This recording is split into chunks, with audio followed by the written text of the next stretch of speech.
O alienista. Machado de Assis. Capítulo 1. De como Itaguaí ganhou uma casa de Orates. As crônicas da vila de Itaguaí dizem que em tempos remotos viverá ali um certo médico, o Dr. Simão Bacamarte, filho da nobreza da terra e o maior dos médicos do Brasil, de Portugal e das Espanhas. Estudará em Coimbra e Pádua. Aos 34 anos regressou ao Brasil, não podendo el rei alcançar dele que ficasse em Coimbra, regendo a universidade, ou em Lisboa, expedindo os negócios da monarquia. A ciência, disse-lhe a sua majestade, é o meu emprego único, Itaguaí é o meu universo. Dito isso, meteu-se em Itaguaí, e entregou-se de corpo e alma ao estudo da ciência, alternando as curas com as leituras, e demonstrando os teoremas com cataplasmas. Aos 40 anos casou com Dona Evarista da Costa e Mascarenhas, senhora de 25 anos, viúva de um juiz de fora, e não bonita nem simpática. Um dos tios dele, caçador de pacas perante o Eterno, e não menos franco, admirou-se de semelhante escolha e disse-lhe. Simão Bacamarte explicou-lhe que Dona Evarista reunia condições fisiológicas e anatômicas de primeira ordem, digeria com facilidade, dormia regularmente, tinha bom pulso, e excelente vista, estava assim apta para dar-lhe filhos robustos, sãos e inteligentes.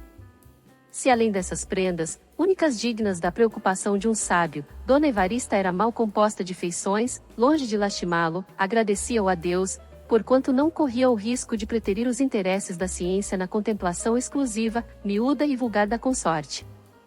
Dona Evarista mentiu às esperanças do Dr. Bacamarte, não lhe deu filhos robustos nem mofinos. A índole natural da ciência é a longanimidade. O nosso médico esperou 3 anos, depois 4, depois 5. Ao cabo desse tempo fez um estudo profundo da matéria, releu todos os escritores árabes e outros, que trouxera para Itaguaí, enviou consultas às universidades italianas e alemãs, e acabou por aconselhar à mulher um regime alimentício especial. A ilustre dama, nutrida exclusivamente com a bela carne de porco de Itaguaí, não atendeu às admoestações do esposo, e à sua resistência, explicável, mas inqualificável, devemos a total extinção da dinastia dos Bacamartes. Mas a ciência tem o inefável dom de curar todas as mágoas, o nosso médico mergulhou inteiramente no estudo e na prática da medicina. Foi então que um dos recantos desta lhe chamou especialmente a atenção, o recanto psíquico, o exame de patologia cerebral. Não havia na colônia, e ainda no reino, uma só autoridade em semelhante matéria, mal explorada, ou quase inexplorada. Simão Bacamarte compreendeu que a ciência lusitana, e particularmente a brasileira, podia cobrir-se de louros imarcessíveis, expressão usada por ele mesmo, mas em um arrobo de intimidade doméstica, exteriormente era modesto, segundo convém aos sabedores. A saúde da alma, bradou ele, é a ocupação mais digna do médico. Do verdadeiro médico, emendou Crispim Soares, boticário da vila, e um dos seus amigos e comensais. A vereança de Itaguaí, entre outros pecados de que é arguida pelos cronistas, tinha o de não fazer caso dos dementes. Assim é que cada louco furioso era trancado em uma alcova, na própria casa, e, não curado, mas descurado, até que a morte o vinha defraudar do benefício da vida, os mansos andavam à solta pela rua. Simão Bacamarte entendeu desde logo reformar tão ruim costume, pediu licença à Câmara para agasalhar e tratar no edifício que ia construir todos os loucos de Itaguaí, e das demais vilas e cidades, mediante um estipêndio, que a Câmara lhe daria quando a família do enfermo não pudesse fazer. A proposta excitou a curiosidade de toda a vila, e encontrou grande resistência, tão certo é que dificilmente se desarraigam hábitos absurdos, ou ainda maus. A ideia de meter os loucos na mesma casa, vivendo em comum, pareceu em si mesma sintoma de demência e não faltou quem o insinuasse à própria mulher do médico. Olhe, Dona Evarista, disse-lhe o padre Lopes, vigário do lugar, veja se seu marido dá um passeio ao Rio de Janeiro. Isso de estudar sempre, sempre, não é bom, vira o juízo. Dona Evarista ficou aterrada. Foi ter com o marido, disse-lhe, que estava com desejos, principalmente, o de vir ao Rio de Janeiro e comer tudo o que a ele lhe parecesse adequado a certo fim. Mas aquele grande homem, com a rara sagacidade que o distinguia, penetrou a intenção da esposa e redarguiu-lhe sorrindo que não tivesse medo. Dali foi à Câmara, onde os vereadores debatiam a proposta, e defendeu-a com tanta eloquência, que a maioria resolveu autorizá-lo ao que pedirá, votando ao mesmo tempo um imposto destinado a subsidiar o tratamento, alojamento e mantimento dos doidos pobres. A matéria do imposto não foi fácil achá-la, tudo estava tributado em Itaguaí. Depois de longos estudos, assentou-se em permitir o uso de 2 penachos nos cavalos dos enterros. Quem quisesse emplumar os cavalos de um coche mortuário pagaria 2 tostões à Câmara, repetindo-se tantas vezes esta quantia quantas fossem as horas decorridas entre a do falecimento e a da última bênção na sepultura. O escrivão perdeu-se nos cálculos aritméticos do rendimento possível da nova taxa, e um dos vereadores, que não acreditava na empresa do médico, pediu que se relevasse o escrivão de um trabalho inútil. Os cálculos não são precisos, disse ele, porque o doutor Bacamarte não arranja nada. Quem é que viu agora meter todos os doidos dentro da mesma casa? Enganava-se o digno magistrado, o médico arranjou tudo. Uma vez empossado da licença, começou logo a construir a casa. Era na Rua Nova, a mais bela rua de Itaguaí naquele tempo, tinha 50 janelas por lado, um pátio no centro, e numerosos cubículos para os hóspedes. Como fosse grande arabista, achou no Corão que Maomé declara veneráveis os doidos, pela consideração de que Alá lhes tira o juízo para que não pequem. A ideia pareceu-lhe bonita e profunda, e ele a fez gravar no frontispício da casa, mas, como tinha medo ao vigário, e por tabela ao bispo, atribuiu o pensamento a Benedito VIII, merecendo com essa fraude aliás pia, que o padre Lopes lhe contasse, ao almoço, a vida daquele pontífice eminente. A Casa Verde foi o nome dado ao asilo, por alusão à cor das janelas, que pela primeira vez apareciam verdes em Itaguaí. Inaugurou-se com imensa pompa, de todas as vilas e povoações próximas, e até remotas, e da própria cidade do Rio de Janeiro, correu gente para assistir às cerimônias, que duraram 7 dias. Muitos dementes já estavam recolhidos, e os parentes tiveram ocasião de ver o carinho paternal e a caridade cristã com que eles iam ser tratados.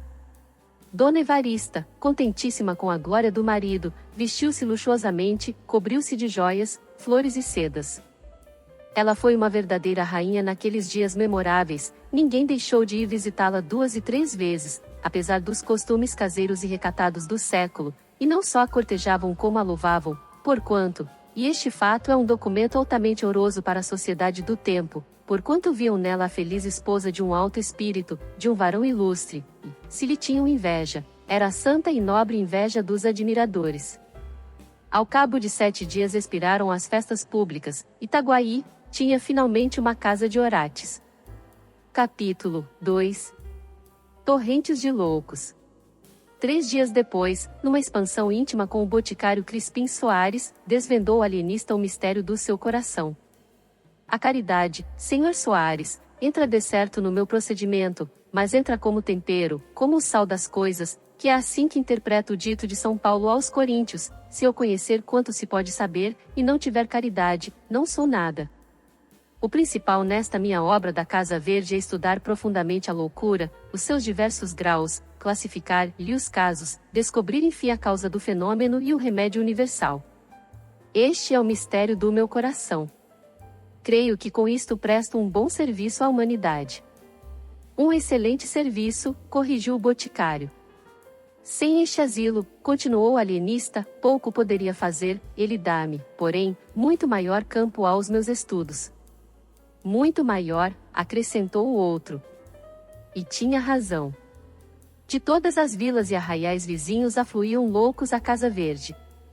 Eram furiosos, eram mansos, eram monomaníacos, era toda a família dos deserdados do espírito. Ao cabo de 4 meses, a Casa Verde era uma povoação. Não bastaram os primeiros cubículos, mandou-se anexar uma galeria de mais 37. O padre Lopes confessou que não imaginara a existência de tantos doidos no mundo, e menos ainda o inexplicável de alguns casos. Por exemplo, um rapaz bronco e vilão, que todos os dias, depois do almoço, fazia regularmente um discurso acadêmico, ornado de tropos, de antíteses, de apóstrofes, com seus recamos de grego e latim, e suas borlas de Cícero, Apuleio e Tertuliano. O vigário não queria acabar de crer. Que um rapaz que ele vira, 3 meses antes, jogando peteca na rua. Não digo que não, respondia-lhe o alienista, mas a verdade é o que vossa reverendíssima está vendo. Isto é todos os dias. Quanto a mim, tornou o vigário, só se pode explicar pela confusão das línguas na Torre de Babel, segundo nos conta a Escritura, provavelmente, confundidas antigamente as línguas, é fácil trocá-las agora, desde que a razão não trabalhe. Essa pode ser, com efeito, a explicação divina do fenômeno, concordou o alienista, depois de refletir um instante, mas não é impossível que haja também alguma razão humana, e puramente científica, e disso trato. Vá que seja, e fico ansioso. Realmente. Os loucos por amor eram 3 ou 4, mas só 2 espantavam pelo curioso do delírio. O primeiro, um falcão, rapaz de 25 anos, supunha-se estrela de alva, abria os braços e alargava as pernas, para dar-lhe certa feição de raios, e ficava assim horas esquecidas a perguntar se o sol já tinha saído para ele recolher-se. O outro andava sempre, à roda das salas ou do pátio, ao longo dos corredores, à procura do fim do mundo. Era um desgraçado, a quem a mulher deixou por seguir um peralvilho. Mal descobrir a fuga, armou-se de uma garrucha, e saiu-lhes no encalço, achou-os 2 horas depois, ao pé de uma lagoa, matou-os a ambos com os maiores requintes de crueldade. O ciúme satisfez-se, mas o vingado estava louco. E então começou aquela ânsia de ir ao fim do mundo à cata dos fugitivos. A mania das grandezas tinha exemplares notáveis. O mais notável era um pobre diabo, filho de um algibebe, que narrava às paredes, porque não olhava nunca para nenhuma pessoa, toda a sua genealogia, que era esta: Deus engendrou um ovo, o ovo engendrou a espada engendrou Davi engendrou a púrpura engendrou o duque engendrou o marquês engendrou o conde, que sou eu. Dava uma pancada na testa, um estalo com os dedos, e repetia 5, 6 vezes seguidas: Deus engendrou um ovo, o ovo, etc. Outro da mesma espécie era um escrivão, que se vendia por mordomo do rei. Outro era um boiadeiro de Minas, cuja mania era distribuir boiadas a toda a gente, dava 300 cabeças a um, 600 a outro, 1.200 a outro, e não acabava mais. Não falo dos casos de monomania religiosa, apenas citarei um sujeito que, chamando-se João de Deus, dizia agora ser o Deus João, e prometia o reino dos céus a quem o adorasse, e as penas do inferno aos outros, e depois desse, o licenciado Garcia, que não dizia nada, porque imaginava que no dia em que chegasse a proferir uma só palavra, todas as estrelas se despegariam do céu e abrasariam a terra, tal era o poder que receberá de Deus.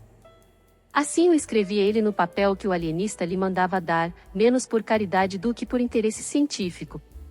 Que, na verdade, a paciência do alienista era ainda mais extraordinária do que todas as manias hospedadas na Casa Verde, nada menos que assombrosa. Simão Bacamarte começou por organizar um pessoal de administração, e, aceitando essa ideia ao boticário Crispim Soares, aceitou-lhe também 2 sobrinhos, a quem incumbiu da execução de um regimento que lhes deu, aprovado pela Câmara, da distribuição da comida e da roupa, e assim também da escrita, etc.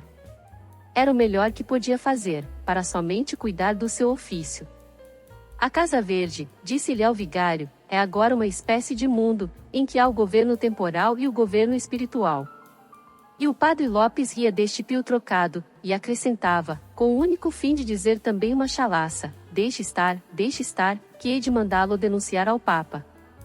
Uma vez desonerado da administração, o alienista procedeu a uma vasta classificação dos seus enfermos. Dividiu-os primeiramente em 2 classes principais, os furiosos e os mansos, daí passou a subclasses, monomanias, delírios, alucinações diversas. Isto feito, começou um estudo aturado e contínuo, analisava os hábitos de cada louco, as horas de acesso, as aversões, as simpatias, as palavras, os gestos, as tendências, inquiria da vida dos enfermos, profissão, costumes, circunstâncias da revelação mórbida, acidentes da infância e da mocidade, doenças de outra espécie, antecedentes na família, uma devassa, enfim, como a não faria o mais atilado corregedor. E cada dia notava uma observação nova, uma descoberta interessante, um fenômeno extraordinário. Ao mesmo tempo estudava o melhor regime, as substâncias medicamentosas, os meios curativos e os meios paliativos, não só os que vinham nos seus amados árabes, como os que ele mesmo descobria, à força de sagacidade e paciência. Ora, todo esse trabalho levava-lhe o melhor e o mais do tempo. Mal dormia e mal comia, e, ainda comendo, era como se trabalhasse, porque ora interrogava um texto antigo, ora ruminava uma questão, e ia muitas vezes de um cabo a outro do jantar sem dizer uma só palavra a Dona Evarista. Capítulo 3. Deus sabe o que faz. Ilustre dama, no fim de 2 meses, achou-se a mais desgraçada das mulheres. Caiu em profunda melancolia, ficou amarela, magra, comia pouco e suspirava a cada canto. Não ousava fazer-lhe nenhuma queixa ou reproche, porque respeitava nele o seu marido e senhor, mas padecia calada, e definhava a olhos vistos. Um dia, ao jantar, como lhe perguntasse o marido o que é que tinha, respondeu tristemente que nada, depois atreveu-se um pouco, e foi ao ponto de dizer que se considerava tão viúva como dantes. E acrescentou: quem diria nunca que meia dúzia de lunáticos. Não acabou a frase, ou antes, acabou-a levantando os olhos ao teto, os olhos, que eram a sua feição mais insinuante, negros, grandes, lavados de uma luz úmida, como os da aurora. Quanto ao gesto, era o mesmo que empregara no dia em que Simão Bacamarte a pediu em casamento. Não dizem as crônicas se Dona Evarista brandiu aquela arma com o perverso intuito de degolar de uma vez a ciência, ou, pelo menos, decepar-lhe as mãos, mas a conjetura é verossímil. Em todo caso, o alienista não lhe atribuiu intenção. E não se irritou o grande homem, não ficou sequer consternado. O metal de seus olhos não deixou de ser o mesmo metal, duro, liso, eterno, nem a menor prega veio quebrar a superfície da fronte quieta como a água de Botafogo. Talvez um sorriso lhe descerrou os lábios, por entre os quais filtrou esta palavra macia como o óleo do cântico: consinto que vás dar um passeio ao Rio de Janeiro. Dona Evarista sentiu faltar-lhe o chão debaixo dos pés. Nunca vira o Rio de Janeiro, que posto não fosse sequer uma pálida sombra do que hoje é, todavia era alguma coisa mais do que Itaguaí. Ver o Rio de Janeiro, para ela, equivalia ao sonho do hebreu cativo. Agora, principalmente, que o marido assentara de vez naquela povoação interior, agora é que ela perderá as últimas esperanças de respirar os ares da nossa boa cidade, e justamente agora é que ele a convidava a realizar os seus desejos de menina e moça. Dona Evarista não pôde dissimular o gosto de semelhante proposta. Simão Bacamarte pagou-lhe na mão e sorriu, um sorriso tanto ou quanto filosófico, além de conjugal, em que parecia traduzir-se este pensamento: não há remédio certo para as dores da alma, esta senhora definha, porque lhe parece que a não amo, dou-lhe o Rio de Janeiro, e consola-se. E porque era homem estudioso tomou nota da observação. Mas um dardo atravessou o coração de Dona Evarista. Conteve-se, entretanto, limitou-se a dizer ao marido que, se ele não ia, ela não iria também, porque não havia de meter-se sozinha pelas estradas. Irá com sua tia, redarguiu o alienista. Note-se que Dona Evarista tinha pensado nisso mesmo, mas não quisera pedi-lo nem insinuá-lo, em primeiro lugar porque seria impor grandes despesas ao marido, em segundo lugar porque era melhor, mais metódico e racional que a proposta viesse dele. Oh! Mas o dinheiro que será preciso gastar? Suspirou Dona Evarista sem convicção. Que importa? Temos ganho muito, disse o marido. Ainda ontem o escriturário prestou-me contas. Queres ver? E levou-a aos livros. Dona Evarista ficou deslumbrada. Era uma via-láctea de algarismos. E depois levou às arcas, onde estava o dinheiro. Deus! Eram montes de ouro, eram 1000 cruzados sobre 1000 cruzados, dobrões sobre dobrões, era opulência. Enquanto ela comia o ouro com os seus olhos negros, o alienista fitava-a, e dizia-lhe ao ouvido com a mais pérfida das alusões: quem diria que meia dúzia de lunáticos? Dona Evarista compreendeu, sorriu e respondeu com muita resignação: Deus sabe o que faz. 3 meses depois efetuava-se a jornada. Dona Evarista, a tia, a mulher do boticário, um sobrinho deste, um padre que o alienista conhecera em Lisboa, e que de aventura achava-se em Itaguaí 5 ou 6 pajens, 4 mucamas, tal foi a comitiva que a população viu dali sair em certa manhã do mês de maio. As despedidas foram tristes para todos, menos para o alienista. Conquanto as lágrimas de Dona Evarista fossem abundantes e sinceras, não chegaram a abalá-lo.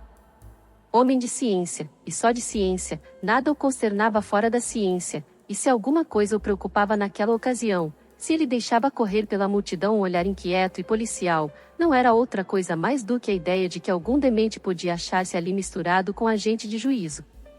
Adeus! Soluçaram enfim as damas e o boticário. E partiu a comitiva. Crispim Soares, ao tornar a casa, trazia os olhos entre as duas orelhas da besta ruana em que vinha montado. Simão Bacamarte alongava os seus pelo horizonte adiante, deixando ao cavalo a responsabilidade do regresso. Imagem vivaz do gênio e do vulgo. Um fita o presente, com todas as suas lágrimas e saudades, outro devassa o futuro com todas as suas auroras. Capítulo 4. Uma teoria nova. Ao passo que Dona Evarista, em lágrimas, vinha buscando um Rio de Janeiro, Simão Bacamarte estudava por todos os lados uma certa ideia arrojada e nova, própria a alargar as bases da psicologia. Todo o tempo que lhe sobrava dos cuidados da Casa Verde, era pouco para andar na rua, ou de casa em casa, conversando às gentes, sobre 30.000 assuntos, e virgulando as falas de um olhar que metia medo aos mais heróicos. Um dia de manhã, eram passadas 3 semanas, estando Crispim Soares ocupado em temperar o medicamento, vieram dizer-lhe que o alienista o mandava chamar. Trata-se de negócio importante, segundo ele me disse, acrescentou o portador. Crispim empalideceu. Que negócio importante podia ser, se não alguma notícia da comitiva, e especialmente da mulher? Porque este tópico deve ficar claramente definido, visto insistirem nele os cronistas, Crispim amava a mulher, e, desde 30 anos, nunca estiveram separados um só dia. Assim se explicam os monólogos que ele fazia agora, e que os fâmulos lhe ouviam muita vez. Anda, bem feito, quem te mandou consentir na viagem de Cesária? Bajulador, torpe bajulador. Só para adular ao doutor Bacamarte. Pois agora aguenta-te, anda, aguenta-te, alma de lacaio, fracalhão, vil, miserável. Dizes amém a tudo, não é? Aí tens o lucro, biltre. E muitos outros nomes feios, que um homem não deve dizer aos outros, quanto mais a si mesmo. Daqui a imaginar o efeito do recado é um nada. Tão depressa ele o recebeu como abriu mão das drogas e voou à Casa Verde. Simão Bacamarte recebeu-o com a alegria própria de um sábio, uma alegria abotoada de circunspecção até o pescoço. Estou muito contente, disse ele. Notícias do nosso povo? Perguntou o boticário com a voz trêmula. O alienista fez um gesto magnífico, e respondeu, trata-se de coisa mais alta, trata-se de uma experiência científica. Digo experiência, porque não me atrevo a assegurar desde já a minha ideia, nem a ciência é outra coisa, Sr. Soares, senão uma investigação constante. Trata-se, pois, de uma experiência, mas uma experiência que vai mudar a face da Terra. A loucura, objeto dos meus estudos, era até agora uma ilha perdida no oceano da razão, começo a suspeitar que é um continente. Disse isto, e calou-se, para ruminar o pasmo do boticário. Depois explicou compridamente a sua ideia. No conceito dele a insânia abrangia uma vasta superfície de cérebros, e desenvolveu isto com grande cópia de raciocínios, de textos, de exemplos. Os exemplos achou-os na história e em Itaguaí, mas, como um raro espírito que era, reconheceu o perigo de citar todos os casos de Itaguaí e refugiou-se na história. Assim, apontou com especialidade alguns personagens célebres, Sócrates, que tinha um demônio familiar, Pascal, que via um abismo à esquerda, Maomé, Caracalla, Domiciano, Calígula, etc., uma enfiada de casos e pessoas, em que de mistura vinham entidades odiosas, e entidades ridículas. E porque o boticário se admirasse de uma tal promiscuidade, o alienista disse-lhe que era tudo a mesma coisa, e até acrescentou sentenciosamente, a ferocidade, Sr. Soares, é o grotesco a sério. Gracioso, muito gracioso! Exclamou Crispim Soares levantando as mãos ao céu. Quanto à ideia de ampliar zero o território da loucura, achou a zero boticário extravagante, mas a modéstia, principal adorno de seu espírito, não lhe sofreu confessar outra coisa além de um nobre entusiasmo, declarou-a sublime e verdadeira, e acrescentou que era caso de matraca. Esta expressão não tem equivalente no estilo moderno. Naquele tempo, Itaguaí, que como as demais vilas, arraiais e povoações da colônia, não dispunha de imprensa, tinha 2 modos de divulgar uma notícia, ou por meio de cartazes manuscritos e pregados na porta da câmara e da matriz, ou por meio de matraca. Eis em que consistia este segundo uso. Contratava-se um homem, por 1 ou mais dias, para andar as ruas do povoado, com uma matraca na mão. De quando em quando tocava a matraca, reunia-se gente, e ele anunciava o que lhe incumbiam: um remédio para sezões, umas terras lavradias, um soneto, um donativo eclesiástico, a melhor tesoura da vila, o mais belo discurso do ano, etc. O sistema tinha inconvenientes para a paz pública, mas era conservado pela grande energia de divulgação que possuía. Por exemplo, um dos vereadores, aquele justamente que mais se opusera à criação da Casa Verde, desfrutava a reputação de perfeito educador de cobras e macacos, e aliás nunca domesticaram um só desses bichos, mas tinham cuidado de fazer trabalhar a matraca todos os meses. E dizem as crônicas que algumas pessoas afirmavam ter visto cascavéis dançando no peito do vereador, afirmação perfeitamente falsa, mas só devido à absoluta confiança no sistema.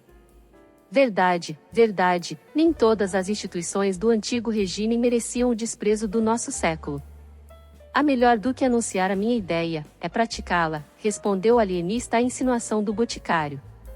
E o boticário, não divergindo sensivelmente deste modo de ver, disse-lhe que sim, que era melhor começar pela execução. Sempre haverá tempo de adar a matraca, concluiu ele. Simão Bacamarte refletiu ainda um instante, e disse: supõe o espírito humano uma vasta concha, o meu fim, Sr. Soares, é ver se posso extrair a pérola, que é a razão. Por outros termos, demarquemos definitivamente os limites da razão e da loucura. A razão é o perfeito equilíbrio de todas as faculdades, fora daí insânia e só insânia. O vigário Lopes, a quem ele confiou a nova teoria, declarou lisamente que não chegava a entendê-la, que era uma obra absurda, e, se não era absurda, era de tal modo colossal que não merecia princípio de execução. Com a definição atual, que é a de todos os tempos, acrescentou, a loucura e a razão estão perfeitamente delimitadas. Sabe-se onde uma acaba e onde a outra começa. Para que transpor a cerca? Sobre o lábio fino e discreto do alienista rogou a vaga sombra de uma intenção de riso, em que o desdém vinha casado à comiseração, mas nenhuma palavra saiu de suas egrégias entranhas. A ciência contentou-se em estender a mão à teologia, com tal segurança, que a teologia não soube enfim se devia crer em si ou na outra. Itaguaí e o universo ficavam à beira de uma revolução. Capítulo 5. O terror. 4 dias depois, a população de Itaguaí ouviu consternada a notícia de que um certo Costa fora recolhido à Casa Verde. Impossível. Qual impossível? Foi recolhido hoje de manhã. Mas, na verdade, ele não merecia. Ainda em cima. Depois de tanto que ele fez. Costa era um dos cidadãos mais estimados de Itaguaí, herdara 400 mil cruzados em boa moeda de ao-rei Dom João V, dinheiro cuja renda bastava, segundo lhe declarou Zero Tio no testamento, para viver até o fim do mundo. Tão depressa recolheu a herança, como entrou a dividi-la em empréstimos, sem usura, 1.000 cruzados a um, 2.000 ao outro, 300 a este, 800 àquele, a tal ponto que, no fim de 5 anos, estava sem nada. Se a miséria viesse de chofre, o pasmo de Itaguaí seria enorme, mas veio devagar. Ele foi passando da opulência à abastança, da abastança à mediania, da mediania à pobreza, da pobreza à miséria, gradualmente. Ao cabo daqueles 5 anos, pessoas que levavam o chapéu ao chão, logo que ele assomava no fim da rua, agora batiam-lhe no ombro, com intimidade, davam-lhe piparotes no nariz, diziam-lhe pulhas. E o Costa sempre ilhano, risonho. Nem se lhe dava de ver que os menos corteses eram justamente os que tinham ainda a dívida em aberto, ao contrário, parece que os agasalhava com maior prazer, e mais sublime resignação. Um dia, como um desses incuráveis devedores lhe atirasse uma chalaça grossa, e ele se risse dela, observou um desafeiçoado, com certa perfídia: você suporta esse sujeito para ver se ele lhe paga. Costa não se deteve um minuto, foi ao devedor e perdoou-lhe a dívida. Não admira, retorquiu o outro, o Costa abriu mão de uma estrela, que está no céu. Costa era perspicaz, entendeu que ele negava todo o merecimento ao ato, atribuindo-lhe a intenção de rejeitar o que não vinham meter-lhe na algibeira. Era também pundonoroso e inventivo, 2 horas depois achou um meio de provar que lhe não cabia um tal labéu. Pegou de algumas dobras, e mandou-as de empréstimo ao devedor. Agora espero que, pensou ele sem concluir a frase. Esse último rasgo do Costa persuadiu a crédulos e incrédulos, ninguém mais pôs em dúvida os sentimentos cavalheirescos daquele digno cidadão. As necessidades mais acanhadas saíram à rua, vieram bater-lhe à porta, com os seus chinelos velhos, com as suas capas remendadas. Um verme, entretanto, rola a alma do Costa, era o conceito do desafeto. Mas isso mesmo acabou. 3 meses depois veio este pedir-lhe uns 120 cruzados com promessa de restituir-lhes daí a 2 dias, era 0 resíduo da grande herança, mas era também uma nobre desforra. Costa emprestou o dinheiro logo, e sem juros. Infelizmente não teve tempo de ser pago, 5 meses depois era recolhido à Casa Verde. Imagina-se a consternação de Itaguaí, quando soube do caso. Não se falou em outra coisa, dizia-se que o Costa ensandecera, ao almoço, outros que de madrugada, e contavam-se os acessos, que eram furiosos, sombrios, terríveis, ou mansos, e até engraçados, conforme as versões. Muita gente correu à Casa Verde, e achou o pobre Costa, tranquilo, um pouco espantado, falando com muita clareza, e perguntando por que motivo o tinham levado para ali. Alguns foram ter com o alienista. Bacamarte aprovava esses sentimentos de estima e compaixão, mas acrescentava que a ciência era ciência, e que ele não podia deixar na rua um mentecapto. A última pessoa que intercedeu por ele, porque depois do que vou contar ninguém mais se atreveu a procurar o terrível médico, foi uma pobre senhora, prima do Costa. O alienista disse-lhe confidencialmente que esse digno homem não estava no perfeito equilíbrio das faculdades mentais, à vista do modo como dissipara os cabedais que... Isso, não. Interrompeu a boa senhora com energia. Se ele gastou tão depressa o que recebeu, a culpa não é dele. Não, senhor. Eu lhe digo como o negócio se passou. O defunto meu tio não era mau homem, mas quando estava furioso era capaz de nem tirar 0 chapéu ao Santíssimo. Ora, um dia, pouco tempo antes de morrer, descobriu que um escravo lhe roubara um boi, imagine como ficou. A cara era um pimentão, todo ele tremia, a boca escumava, lembra-me como se fosse hoje. Então um homem feio, cabeludo, em mangas de camisa, chegou-se a ele e pediu água. Meu tio, Deus lhe fale em alma, respondeu que fosse beber ao rio ou ao inferno. O homem olhou para ele, abriu a mão em ar de ameaça, e rogou esta praga: todo o seu dinheiro não há de durar mais de 7 anos e 1 dia, tão certo como isto ser o sino Salamão. E mostrou o sino Salamão impresso no braço. Foi isto, meu senhor, foi esta praga daquele maldito. Bacamarte espetara na pobre senhora um par de olhos agudos como punhais.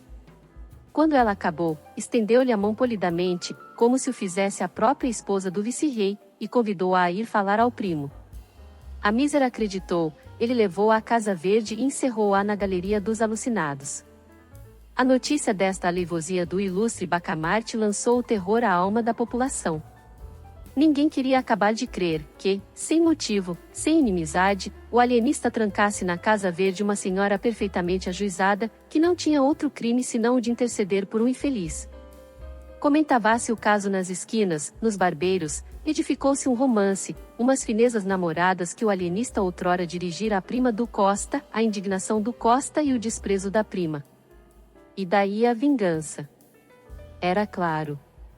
Mas a austeridade do alienista, a vida de estudos que ele levava, pareciam desmentir uma tal hipótese. Histórias. Tudo isso era naturalmente a capa do velhaco.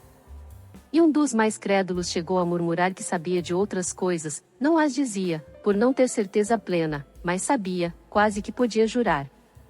Você, que é íntimo dele, não nos podia dizer o que há, o que houve, que motivo. Crispim Soares derretia-se todo. Esse interrogar da gente inquieta e curiosa, dos amigos atonitos, era para ele uma consagração pública. Não havia duvidar, toda a povoação sabia enfim que o privado do alienista era ele, Crispim, o boticário, o colaborador do grande homem e das grandes coisas, daí a corrida à botica. Tudo isso dizia o carão jucundo e o riso discreto do boticário, o riso e o silêncio, porque ele não respondia nada, 1, 2, 3 monossílabos, quando muito, soltos, secos, encapados no fiel sorriso constante e miúdo, cheio de mistérios científicos, que ele não podia, sem desdouro nem perigo, desvendar a nenhuma pessoa humana. A coisa, pensavam os mais desconfiados. Um desses limitou-se a pensá-lo, deu de ombros e foi embora. Tinha negócios pessoais, acabava de construir uma casa suntuosa. Só a casa bastava para deter a chamar toda a gente, mas havia mais, a mobília, que ele mandara vir da Hungria e da Holanda, segundo contava, e que se podia ver do lado de fora, porque as janelas viviam abertas, e o jardim, que era uma obra-prima de arte e de gosto. Esse homem, que enriquecera no fabrico de albardas, tinha tido sempre o sonho de uma casa magnífica, jardim pomposo, mobília rara. Não deixou o negócio das albardas, mas repousava dele na contemplação da casa nova, a primeira de Itaguaí, mais grandiosa do que a Casa Verde, mais nobre do que a da Câmara. Entre a gente ilustre da povoação havia choro e ranger de dentes, quando se pensava, ou se falava, ou se louvava a casa do albardeiro, um simples albardeiro, Deus do céu. Lá está ele embasbacado, diziam os transeuntes, de manhã. De manhã, com efeito, era costume do Mateus estatelar-se, no meio do jardim, com os olhos na casa, namorado, durante uma longa hora, até que vinham chamá-lo para almoçar. Os vizinhos, embora o cumprimentassem com certo respeito, riam-se por trás dele, que era um gosto. Um desses chegou a dizer que o Mateus seria muito mais econômico, e estaria riquíssimo, se fabricasse as albardas para si mesmo, epigrama ininteligível, mas que fazia rir às bandeiras despregadas. Agora lá está o Mateus a ser contemplado, diziam à tarde. A razão deste outro dito era que, de tarde, quando as famílias safam a passeio, jantavam cedo, usava o Mateus postar-se à janela, bem no centro, vistoso, sobre um fundo escuro, trajado de branco, atitude senhoril, e assim ficava 2 e 3 horas até que anoitecia de todo. Pode crer-se que a intenção do Mateus era ser admirado e invejado, posto que ele não a confessasse a nenhuma pessoa, nem ao boticário, nem ao padre Lopes, seus grandes amigos. E entretanto não foi outra a alegação do boticário, quando o alienista lhe disse que o albardeiro talvez padecesse do amor das pedras, mania que ele Bacamarte descobrira e estudava desde algum tempo. Aquilo de contemplar a casa. Não, senhor, acudiu vivamente Crispim Soares. Não. Há de perdoar-me, mas talvez não saiba que ele de manhã examina a obra, não a admira, de tarde, são os outros que o admiram a ele e à obra. E contou o uso do albardeiro, todas as tardes, desde cedo até o cair da noite. Uma volúpia científica alumiou os olhos de Simão Bacamarte. Ou ele não conhecia todos os costumes do albardeiro, ou nada mais quis, interrogando Crispim, do que confirmar alguma notícia incerta ou suspeita vaga. A explicação satisfê-lo, mas como tinha as alegrias próprias de um sábio, concentradas, nada viu o boticário que fizesse suspeitar uma intenção sinistra. Ao contrário, era de tarde, e o alienista pediu-lhe o braço para irem a passeio. Deus! Era a primeira vez que Simão Bacamarte dava ao seu privado tamanha honra. Crispim ficou trêmulo, atarantado, disse que sim, que estava pronto. Chegaram 2 ou 3 pessoas de fora, Crispim mandou-as mentalmente a todos os diabos, não só atrasavam o passeio, como podia acontecer que Bacamarte elegesse alguma delas, para acompanhá-lo, e o dispensasse a ele. Que impaciência! Que aflição! Enfim, saíram. O alienista guiou para os lados da casa do albardeiro, viu a janela, passou 5, 6 vezes por diante, devagar, parando, examinando as atitudes, a expressão do rosto. O pobre Mateus apenas notou que era objeto da curiosidade ou admiração do primeiro volto de Itaguaí, redobrou de expressão, deu outro relevo às atitudes. Triste. Triste, não fez mais do que condenar-se. No dia seguinte, foi recolhido à Casa Verde. A Casa Verde é um cárcere privado, disse um médico sem clínica. Nunca uma opinião pegou e graçou tão rapidamente. Cárcere privado, eis o que se repetia de norte a sul e de leste a oeste de Itaguaí, a medo, é verdade, porque durante a semana que se seguiu à captura do pobre Mateus, 20 e tantas pessoas, 2 ou 3 de consideração, foram recolhidas à Casa Verde. O alienista dizia que só eram admitidos os casos patológicos, mas pouca gente lhe dava crédito. Sucediam-se as versões populares. vingança, cobiça de dinheiro, castigo de Deus, monomania do próprio médico, plano secreto do Rio de Janeiro com o fim de destruir em Itaguaí qualquer germen de prosperidade que viesse a brotar, arvorecer, florir, com desdouro e míngua daquela cidade, mil outras explicações, que não explicavam nada, tal era o produto diário da imaginação pública.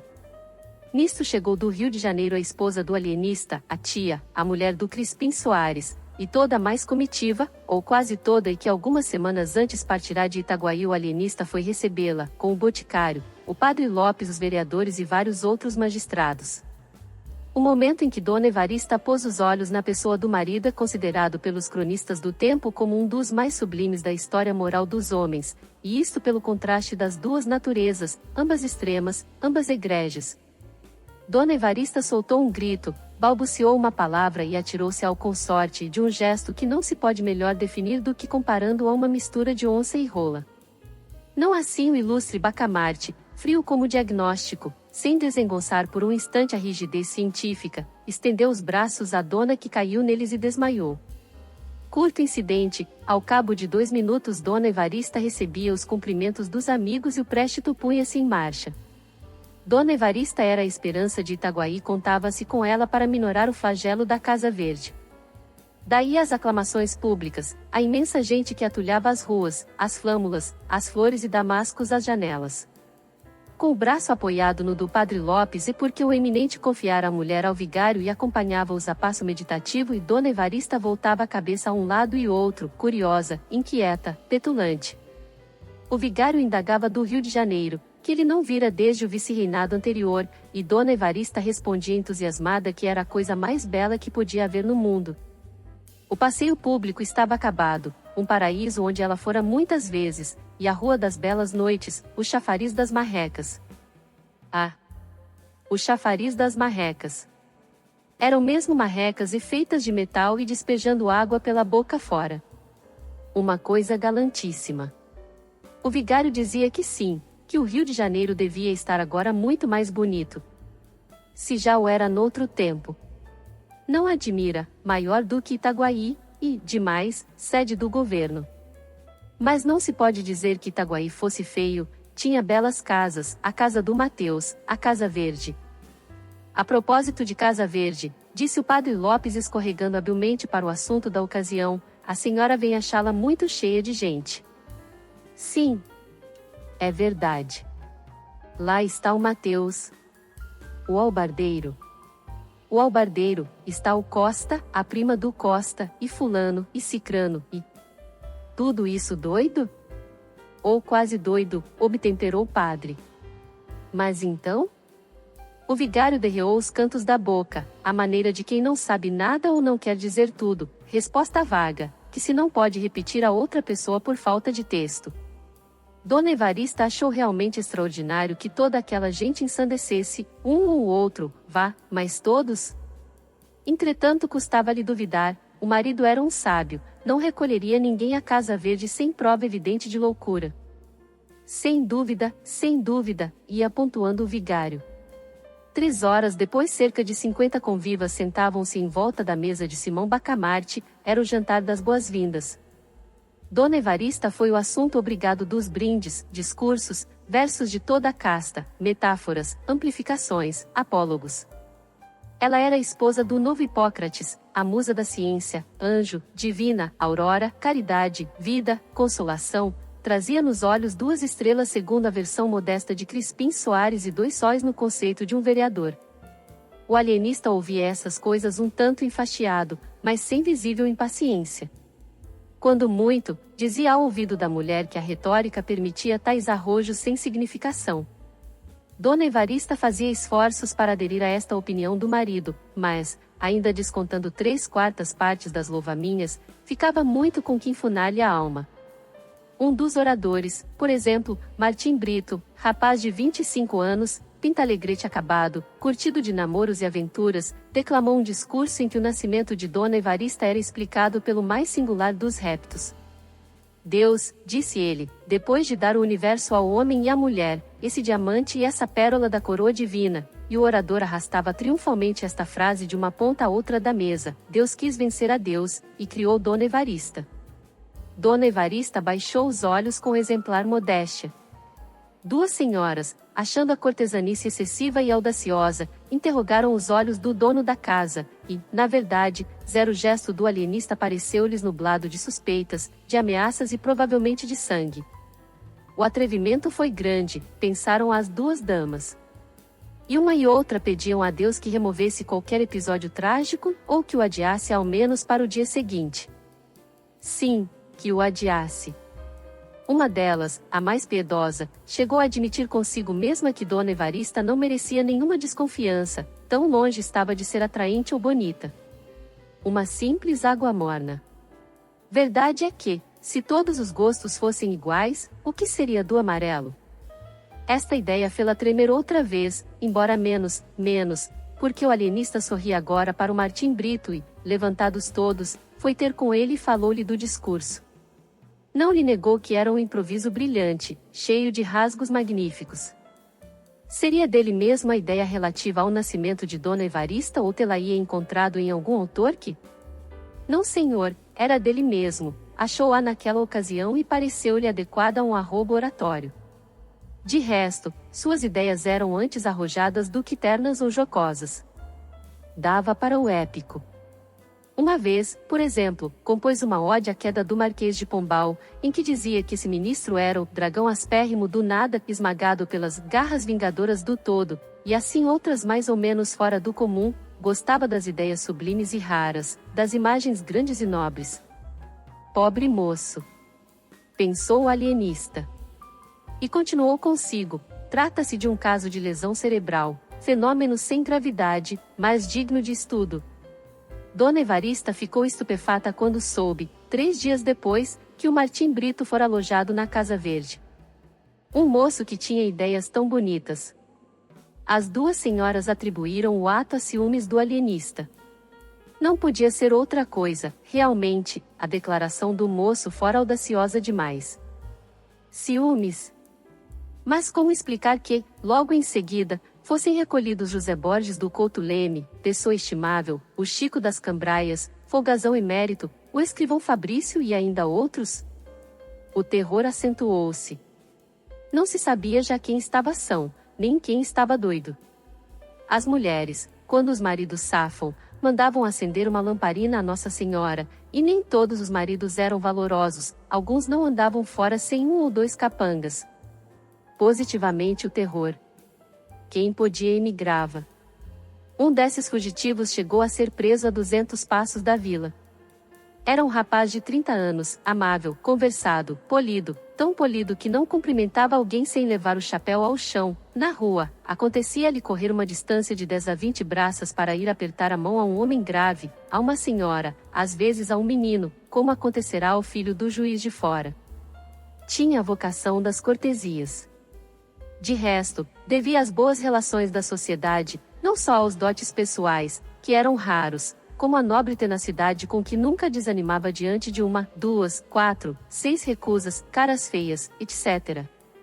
O que acontecia era que, uma vez entrado numa casa, não a deixava mais, nem os da casa o deixavam a ele, tão gracioso era o Gil Bernardes.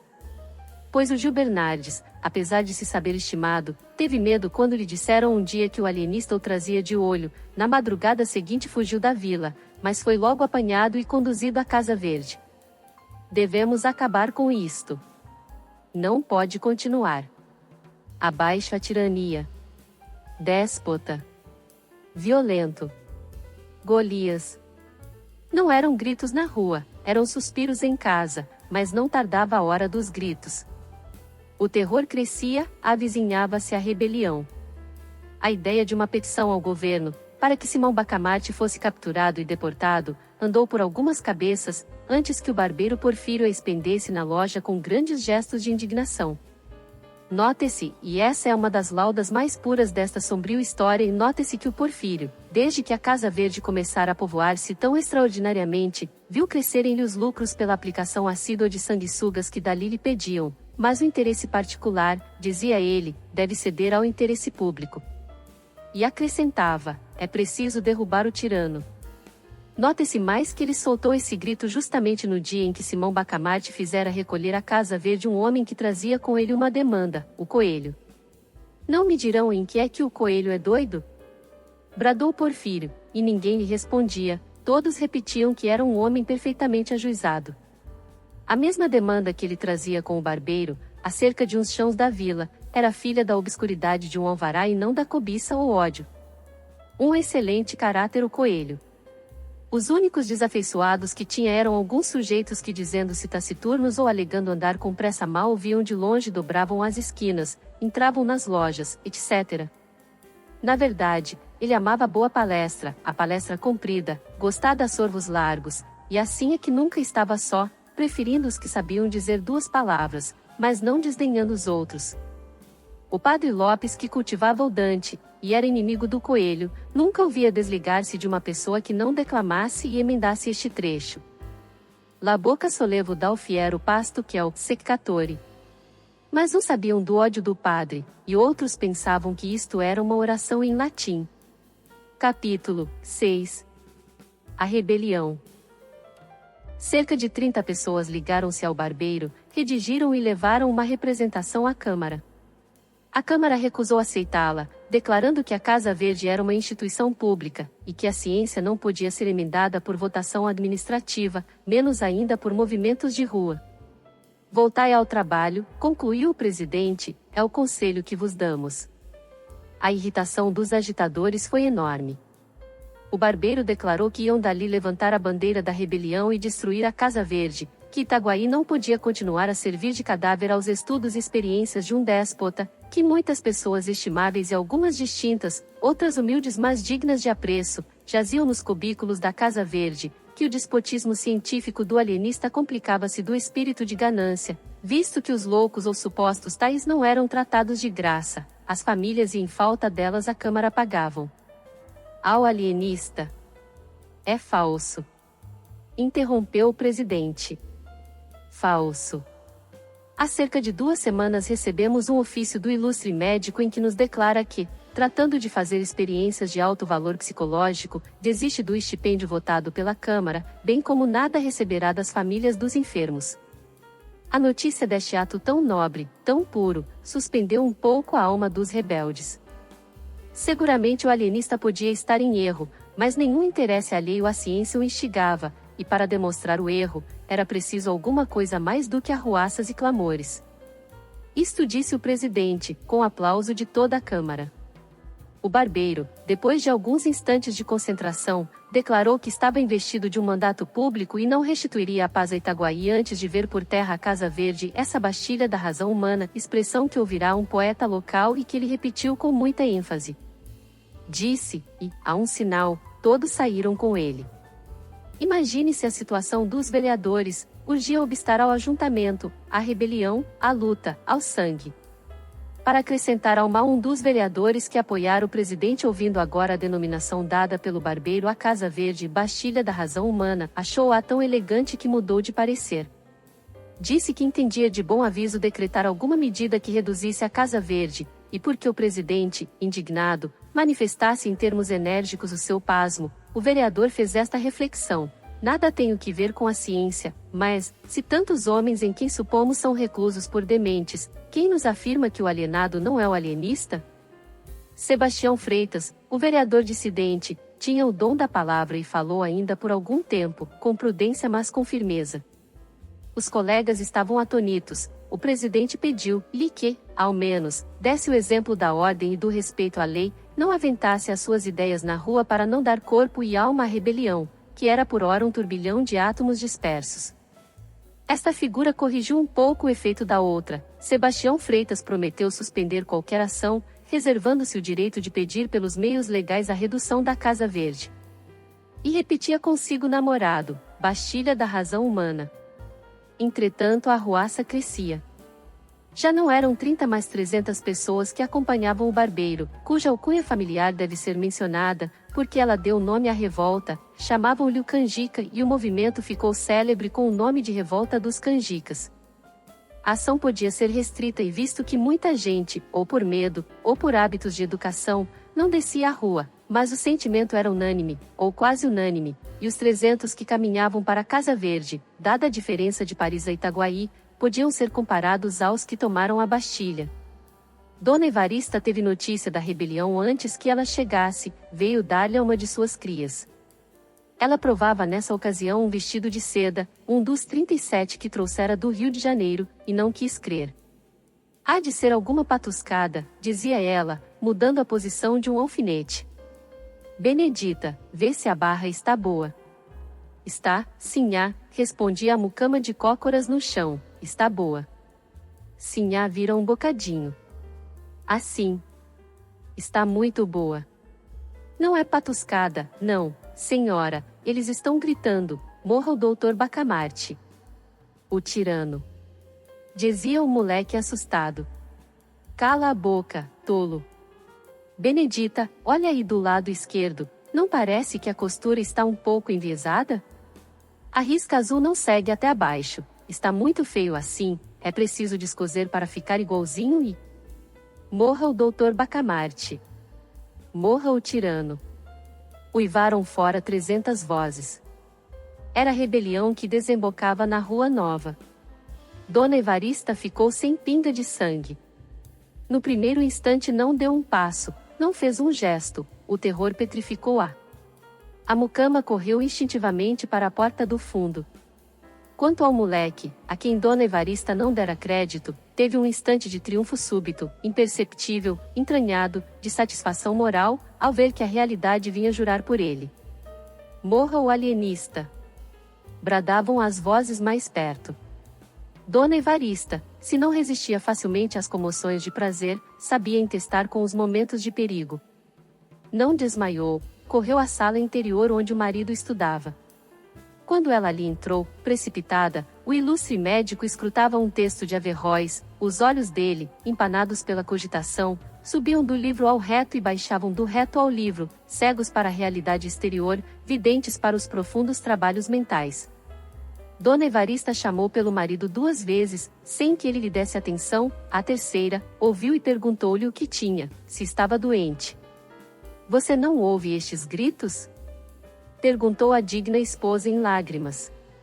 O alienista atendeu então, os gritos aproximavam-se, terríveis, ameaçadores, ele compreendeu tudo. Levantou-se da cadeira de espaldar em que estava sentado, fechou o livro, e, a passo firme e tranquilo, foi depositá-lo na estante. Como a introdução do volume desconcertasse um pouco a linha dos 2 tomos contíguos, Simão Bacamarte cuidou de corrigir esse defeito mínimo, e, aliás, interessante. Depois disse à mulher que se recolhesse, que não fizesse nada. Não, não, implorava a digna senhora, quero morrer ao lado de você. Simão Bacamarte teimou que não era caso de morte, e ainda que o fosse, intimava-lhe, em nome da vida, que ficasse. A infeliz dama curvou a cabeça, obediente e chorosa. Abaixo a Casa Verde. Bradavam os canjicas. O alienista caminhou para a varanda da frente e chegou ali no momento em que a rebelião também chegava e parava, defronte, com as suas 300 cabeças rutilantes de civismo e sombrias de desespero. Morra! Morra! Bradaram de todos os lados, apenas o vulto do alienista assomou na varanda. Simão Bacamarte fez um sinal pedindo para falar, os revoltosos cobriram-lhe a voz com brados de indignação. Então o barbeiro, agitando o chapéu, a fim de impor silêncio à turba, conseguiu aquietar os amigos, e declarou ao alienista que podia falar, mas acrescentou que não abusasse da paciência do povo como fizera até então. Direi pouco, ou até não direi nada, se for preciso. Desejo saber primeiro o que pedis. Não pedimos nada, replicou fremente o barbeiro, ordenamos que a Casa Verde seja demolida, ou pelo menos despojada dos infelizes que lá estão. Não entendo. Entendeis bem, tirano, queremos dar liberdade às vítimas do vosso ódio, capricho, ganância. O alienista sorriu, mas o sorriso desse grande homem não era coisa visível aos olhos da multidão, era uma contração leve de 2 ou 3 músculos, nada mais. Sorriu e respondeu, meus senhores, a ciência é coisa séria, e merece ser tratada com seriedade. Não dou razão dos meus atos de alienista a ninguém, salvo aos mestres e a Deus. Se quereis emendar a administração da Casa Verde, estou pronto a ouvir-vos, mas, se exigis que me negue a mim mesmo, não ganhareis nada. Poderia convidar alguns de vós em comissão dos outros a vir ver comigo os loucos reclusos, mas não o faço, porque seria dar-vos razão do meu sistema, o que não farei a leigos nem a rebeldes. Disse isto o alienista e a multidão ficou atônita. Era claro que não esperava tanta energia e menos ainda tamanha serenidade. Mas o assombro cresceu de ponto quando o alienista, cortejando a multidão com muita gravidade, deu-lhe as costas e retirou-se lentamente para dentro. O barbeiro tornou logo a si, agitando o chapéu, convidou os amigos à demolição da Casa Verde. Poucas vozes e frouxas lhe responderam. Foi nesse momento decisivo que o barbeiro sentiu despontar em si a ambição do governo. Pareceu-lhe então que, demolindo a Casa Verde e derrocando a influência do alienista, chegaria a apoderar-se da Câmara, dominar as demais autoridades e constituir-se senhor de Itaguaí. Desde alguns anos que ele forcejava por ver o seu nome incluído nos pelouros para o sorteio dos vereadores, mas era recusado por não ter uma posição compatível com tão grande cargo. A ocasião era agora ou nunca. Demais, fora tão longe na arruaça que a derrota seria a prisão ou talvez a forca ou o degredo. Infelizmente a resposta do alienista diminuíra o furor dos sequazes. O barbeiro, logo que o percebeu, sentiu um impulso de indignação e quis bradar-lhes: canalhas! Covardes! Mas conteve-se e rompeu deste modo: meus amigos, lutemos até o fim. A salvação de Itaguaí está nas vossas mãos dignas e heróicas. Destruamos o cárcere de vossos filhos e pais, de vossas mães e irmãs, de vossos parentes e amigos, e de vós mesmos. Ou morrereis a pão e água, talvez a chicote, na masmorra daquele indigno.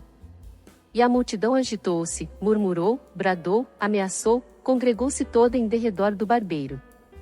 Era a revolta que tornava-se da ligeira síncope e ameaçava arrasar a Casa Verde. Vamos! Bradou Porfírio, agitando o chapéu. Vamos! Repetiram todos. Deteve-os um incidente. Era um corpo de dragões que, a marche-marche, entrava na Rua Nova. Capítulo 7. O inesperado. Chegados os dragões em frente aos canjicas, houve um instante de estupefação. Os canjicas não queriam crer que a força pública fosse mandada contra eles, mas o barbeiro compreendeu tudo e esperou. Os dragões pararam. O capitão intimou à multidão que se dispersasse, mas, conquanto uma parte dela estivesse inclinada a isso, a outra parte apoiou fortemente o barbeiro, cuja resposta consistiu nestes termos alevantados: não nos dispersaremos. Se quereis os nossos cadáveres, podeis tomá-los, mas só os cadáveres. Não levareis a nossa honra, o nosso crédito, os nossos direitos, e com eles a salvação de Itaguaí. Nada mais imprudente do que essa resposta do barbeiro, e nada mais natural. Era a vertigem das grandes crises. Talvez fosse também um excesso de confiança na abstenção das armas por parte dos dragões, confiança que o capitão dissipou logo, mandando carregar sobre os canjicas. O momento foi indescritível. A multidão rou furiosa, alguns, trepando as janelas das casas ou correndo pela rua fora, conseguiram escapar, mas a maioria ficou bufando de cólera, indignada, animada pela exortação do barbeiro. A derrota dos canjicas estava iminente quando um terço dos dragões, qualquer que fosse o motivo, as crônicas não o declaram, passou subitamente para o lado da rebelião. Este inesperado reforço deu alma aos canjicas, ao mesmo tempo que lançou o desânimo às fileiras da legalidade. Os soldados fiéis não tiveram coragem de atacar os seus próprios camaradas, e um a um foram passando para eles, de modo que, ao cabo de alguns minutos, o aspecto das coisas era totalmente outro. O capitão estava de um lado com alguma gente contra uma massa compacta que o ameaçava de morte. Não teve remédio, declarou-se vencido e entregou a espada ao barbeiro. A revolução triunfante não perdeu um só minuto, recolheu os feridos às casas próximas e guiou para a Câmara. Povo e tropa fraternizavam, davam vivas ao rei, ao vice-rei, a Itaguaí, ao ilustre Porfírio. Este ia na frente, empunhando tão destramente a espada, como se ela fosse apenas uma navalha um pouco mais comprida. A vitória cingia-lhe a fronte de um nimbo misterioso. A dignidade de governo começava a ourijar-lhe os quadris. Os vereadores, às janelas, vendo a multidão e a tropa, cuidaram que a tropa capturara a multidão, e sem mais exame, entraram e votaram uma petição ao vice-rei para que mandasse dar um mês de soldo aos dragões, cujo denodo salvou Itaguaí do abismo a que o tinha lançado uma cáfila de rebeldes. Esta frase foi proposta por Sebastião Freitas, o vereador dissidente cuja defesa dos canjicas tanto escandalizara os colegas. Mas bem depressa a ilusão se desfez. Os vivas ao barbeiro, os morras aos vereadores e ao alienista vieram dar-lhes notícia da triste realidade. O presidente não desanimou. Qualquer que seja a nossa sorte, disse ele, lembremo-nos que estamos ao serviço de Sua Majestade e do povo.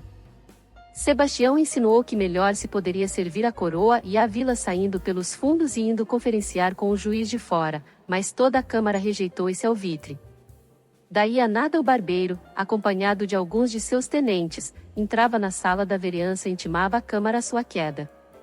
A Câmara não resistiu, entregou-se e foi dali para a cadeia. Então os amigos do barbeiro propuseram-lhe que assumisse o governo da vila em nome de Sua Majestade. Porfírio aceitou o encargo, embora não desconhecesse, acrescentou, os espinhos que trazia, disse mais que não podia dispensar o concurso dos amigos presentes, ao que eles prontamente anuíram. O barbeiro veio à janela e comunicou ao povo essas resoluções, que o povo ratificou, aclamando o barbeiro. Este tomou a denominação de protetor da vila em nome de Sua Majestade, e do povo. Expediram-se logo várias ordens importantes, comunicações oficiais do novo governo, uma exposição minuciosa ao vice-rei, com muitos protestos de obediência às ordens de Sua Majestade, finalmente uma proclamação ao povo, curta, mas enérgica, itaguaienses.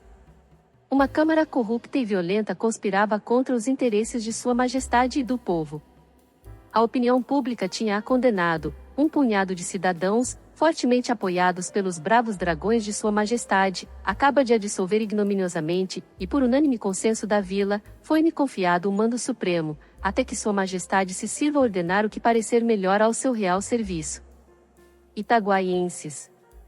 Não vos peço senão que me rodeeis de confiança, que me auxilieis em restaurar a paz e a fazenda pública, tão desbaratada pela Câmara que ora findou às vossas mãos. Contai com o meu sacrifício, e ficai certos de que a coroa será por nós.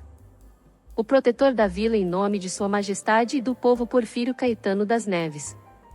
Toda a gente advertiu no absoluto silêncio desta proclamação acerca da Casa Verde, e, segundo uns, não podia haver mais vivo indício dos projetos tenebrosos do barbeiro. O perigo era tanto maior quanto que, no meio mesmo desses graves sucessos, o alienista metera na Casa Verde umas 7 ou 8 pessoas, entre elas 2 senhoras e sendo um dos homens aparentado com o protetor. Não era um repto, um ato intencional, mas todos o interpretaram dessa maneira, e a vila respirou com a esperança de que o alienista dentro de 24 horas estaria a ferros e destruído o terrível cárcere. O dia acabou alegremente. Enquanto o arauto da matraca ia recitando de esquina em esquina a proclamação, o povo espalhava-se nas ruas e jurava morrer em defesa do ilustre Porfírio. Poucos gritos contra a Casa Verde, prova de confiança na ação do governo. O barbeiro faz expedir um ato declarando feriado aquele dia, e entabulou negociações com o vigário para a celebração de um tedéu, tão conveniente era aos olhos dele a conjunção do poder temporal com o espiritual, mas o padre Lopes recusou abertamente o seu concurso. Em todo caso, Vossa Reverendíssima não se alistará entre os inimigos do governo? Disse-lhe o barbeiro, dando à fisionomia um aspecto tenebroso. Ao que o padre Lopes respondeu, sem responder, como alistar-me, se o novo governo não tem inimigos? O barbeiro sorriu, era a pura verdade. Salvo o capitão, os vereadores e os principais da vila, toda a gente o aclamava. Os mesmos principais, se o não aclamavam, não tinham saído contra ele. Nenhum dos almotacés deixou de vir receber as suas ordens. No geral, as famílias abençoavam o nome daquele que ia enfim libertar Itaguaí da Casa Verde e do terrível Simão Bacamarte. Capítulo 8. As angústias do Boticário. 24 horas depois dos sucessos narrados no capítulo anterior, o barbeiro saiu do Palácio do Governo, foi a denominação dada à Casa da Câmara, com 2 ajudantes de ordens, e dirigiu-se à residência de Simão Bacamarte. Não ignorava ele que era mais decoroso ao governo mandá-lo chamar, o receio, porém, de que o alienista não obedecesse, obrigou a parecer tolerante e moderado. Não descrevo o terror do boticário ao ouvir dizer que o barbeiro ia à casa do alienista. Vai prendê-lo, pensou ele. E redobraram-lhe as angústias. Com efeito, a tortura moral do boticário naqueles dias de revolução excede a toda a descrição possível. Nunca um homem se achou em mais apertado lance. A privança do alienista chamava-o ao lado deste, a vitória do barbeiro atraía-o ao barbeiro. Já a simples notícia da sublevação tinha-lhe sacudido fortemente a alma, porque ele sabia a unanimidade do ódio ao alienista, mas a vitória final foi também o golpe final. A esposa, senhora Máscula, amiga particular de Dona Evarista, dizia que o lugar dele era ao lado de Simão Bacamarte, ao passo que o coração lhe bradava que não, que a causa do alienista estava perdida, e que ninguém, por ato próprio, se amarra a um cadáver. Fê-lo Catão, é verdade, sede victa Catoni, pensava ele, relembrando algumas palestras habituais do Padre Lopes, mas Catão não se atou a uma causa vencida, ele era a própria causa vencida, a causa da República. O seu ato, portanto, foi de egoísta, de um miserável egoísta. Minha situação é outra. Insistindo, porém, a mulher, não achou Crispim Soares outra saída em tal crise senão adoecer, declarou-se doente e meteu-se na cama. Lá vai o Porfírio à casa do Dr. Bacamarte, disse-lhe a mulher no dia seguinte à cabeceira da cama, vai acompanhado de gente. Vai prendê-lo, pensou o boticário. Uma ideia tras outra, o boticário imaginou que, uma vez preso o alienista, viriam também buscá-lo a ele na qualidade de cúmplice. Esta ideia foi zero melhor dos vesicatórios. Crispim Soares ergueu-se, disse que estava bom, que ia sair, e, apesar de todos os esforços e protestos da consorte, vestiu-se e saiu. Os velhos cronistas são unânimes em dizer que a certeza de que o marido ia colocar-se nobremente ao lado do alienista consolou grandemente a esposa do boticário, e notam com muita perspicácia o imenso poder moral de uma ilusão, porquanto, o boticário caminhou resolutamente ao palácio do governo e não à casa do alienista. Ali chegando, mostrou-se admirado de não ver o barbeiro, a quem ia apresentar os seus protestos de adesão, não o tendo feito desde a véspera por enfermo. E tossia com algum custo. Os altos funcionários que lhe ouviam esta declaração, sabedores da intimidade do boticário com o alienista, compreenderam toda a importância da adesão nova e trataram a Crispim Soares com apurado carinho, afirmaram-lhe que o barbeiro não tardava, sua senhoria tinha ido à Casa Verde, a negócio importante, mas não tardava. Deram-lhe cadeira, refrescos, elogios, disseram-lhe que a causa do ilustre Porfírio era de todos os patriotas, ao que o boticário ia repetindo que sim, que nunca pensara outra coisa, que isso mesmo mandaria declarar a sua majestade. Capítulo 9. Dois lindos casos. Não se demorou o alienista em receber o barbeiro, declarou-lhe que não tinha meios de resistir, e portanto estava prestes a obedecer. Só uma coisa pedia, é que o não constrangesse a assistir pessoalmente à destruição da Casa Verde. Engana-se Vossa Senhoria, disse o barbeiro depois de alguma pausa, engana-se em atribuir ao governo intenções vandálicas. Com razão ou sem ela, a opinião crê que a maior parte dos doidos ali metidos estão em seu perfeito juízo, mas o governo reconhece que a questão é puramente científica e não cogita em resolver com posturas as questões científicas. Demais, a Casa Verde é uma instituição pública, tal aceitamos das mãos da Câmara dissolvida. Há entretanto e por força que há de haver um alvitre intermédio que restitua o sossego ao espírito público. O alienista mal podia dissimular o assombro, confessou que esperava outra coisa, o arrasamento do hospício, a prisão dele, o desterro, tudo, menos. O pasmo de Vossa Senhoria, atalhou gravemente o barbeiro, vem de não atender à grave responsabilidade do governo. O povo, tomado de uma cega piedade que lhe dá em tal caso legítima indignação, pode exigir do governo certa ordem de atos, mas este, com a responsabilidade que lhe incumbe, não os deve praticar, ao menos integralmente, e tal é a nossa situação. A generosa revolução que ontem derrubou uma Câmara vilipendiada e corrupta, pediu em altos brados o arrasamento da Casa Verde, mas pode entrar no ânimo do governo eliminar a loucura? Não. E se o governo não a pode eliminar, está ao menos apto para discriminá-la, reconhecê-la? Também não, é matéria de ciência. Logo, em assunto tão melindroso, o governo não pode, não quer dispensar o concurso de Vossa Senhoria. O que lhe pede é que de certa maneira demos alguma satisfação ao povo. unamo-nos, e o povo saberá obedecer.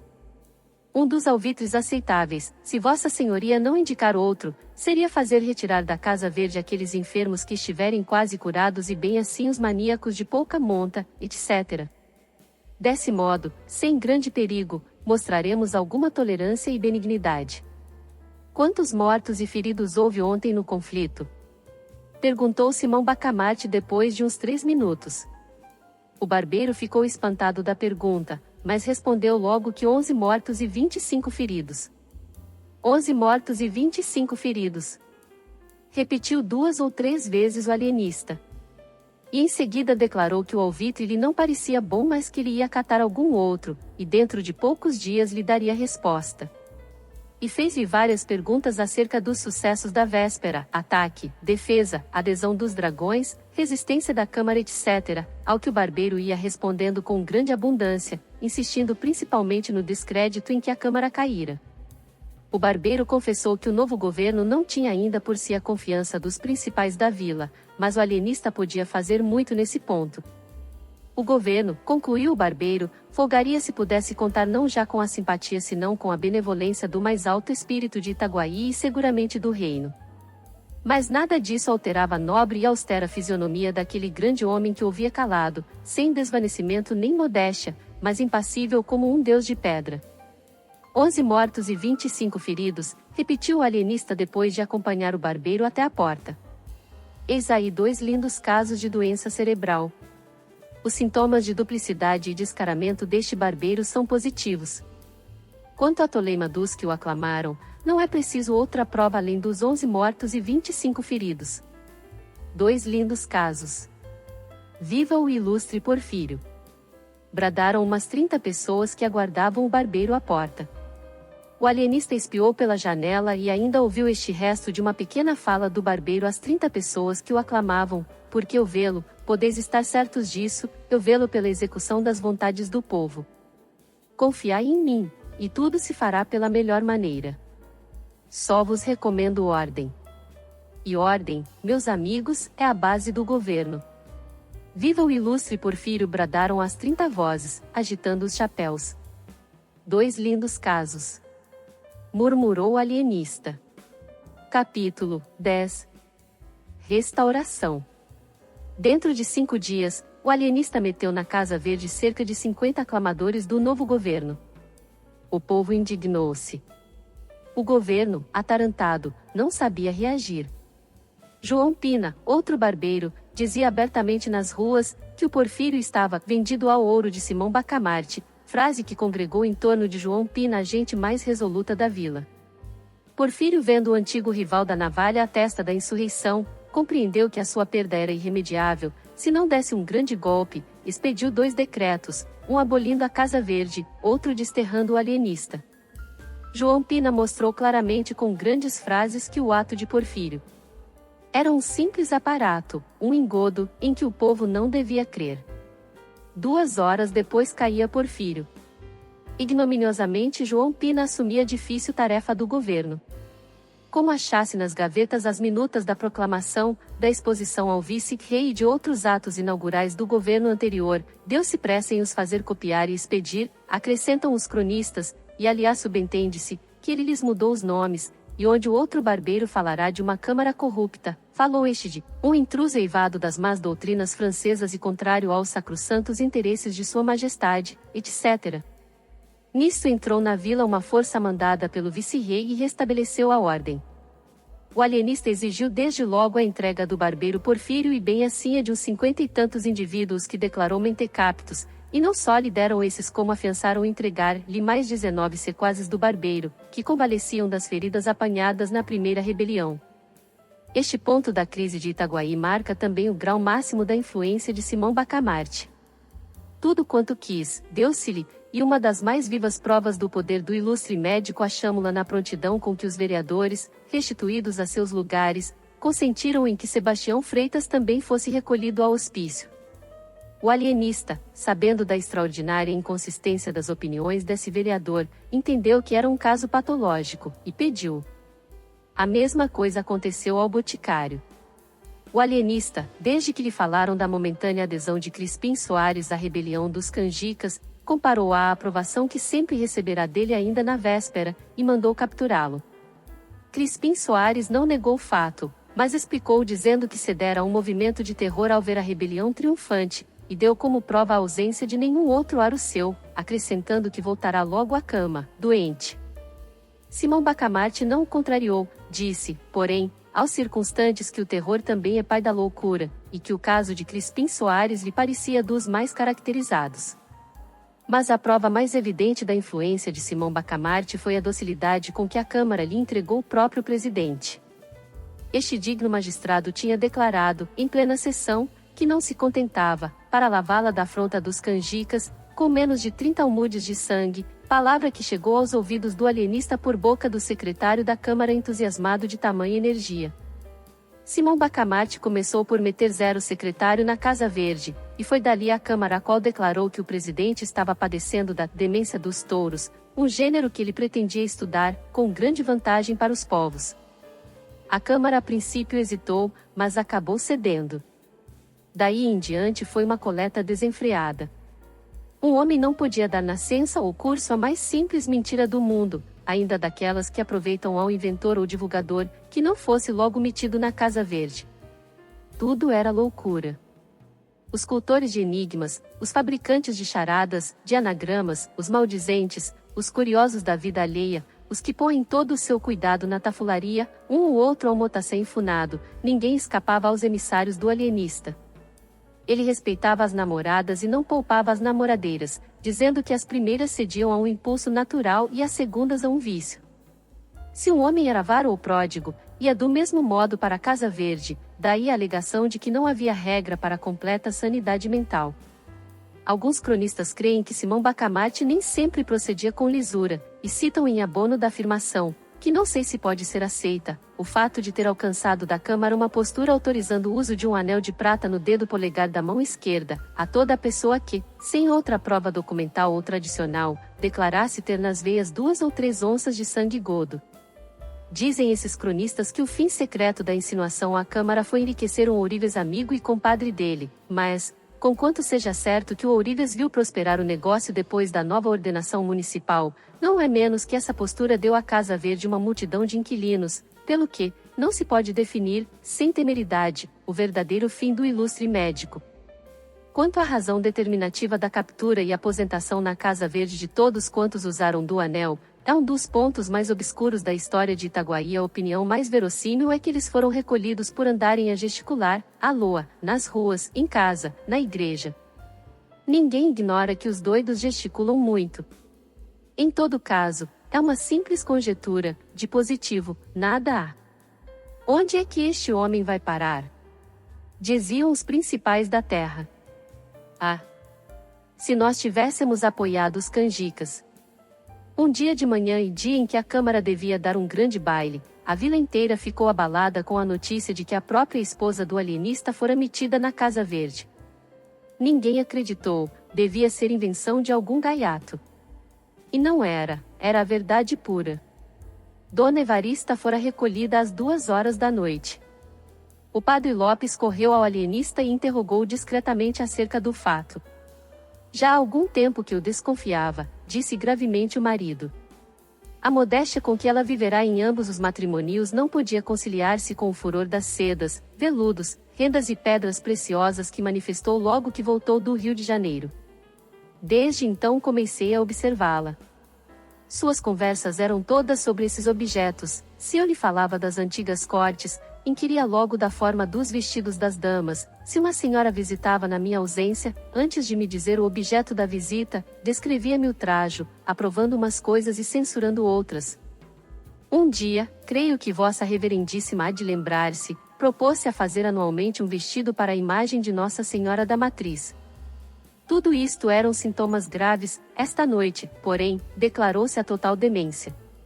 Tinha escolhido, preparado, enfeitado o vestuário que levaria ao baile da Câmara Municipal, só hesitava entre um colar de granada e outro de safira. Anteontem perguntou-me qual deles levaria, respondi-lhe que um ou outro lhe ficava bem. Ontem repetiu a pergunta ao almoço, Pouco depois de jantar fui achá-la calada e pensativa. Que tem? Perguntei-lhe. Queria levar o colar de granada, mas acho o de safira tão bonito. Pois leve o de safira.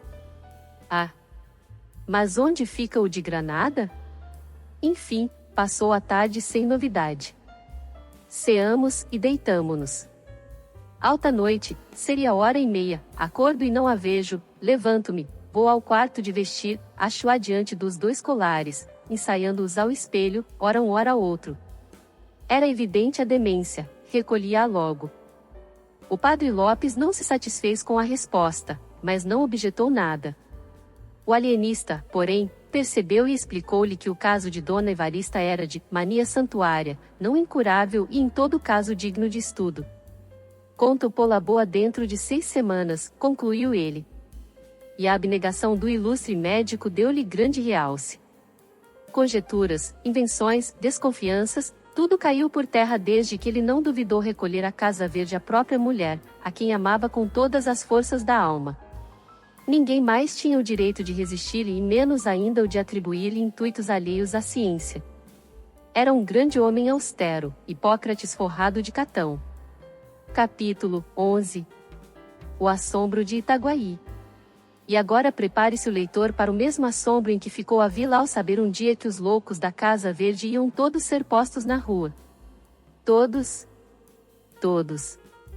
É impossível, alguns sim, mas todos. Todos.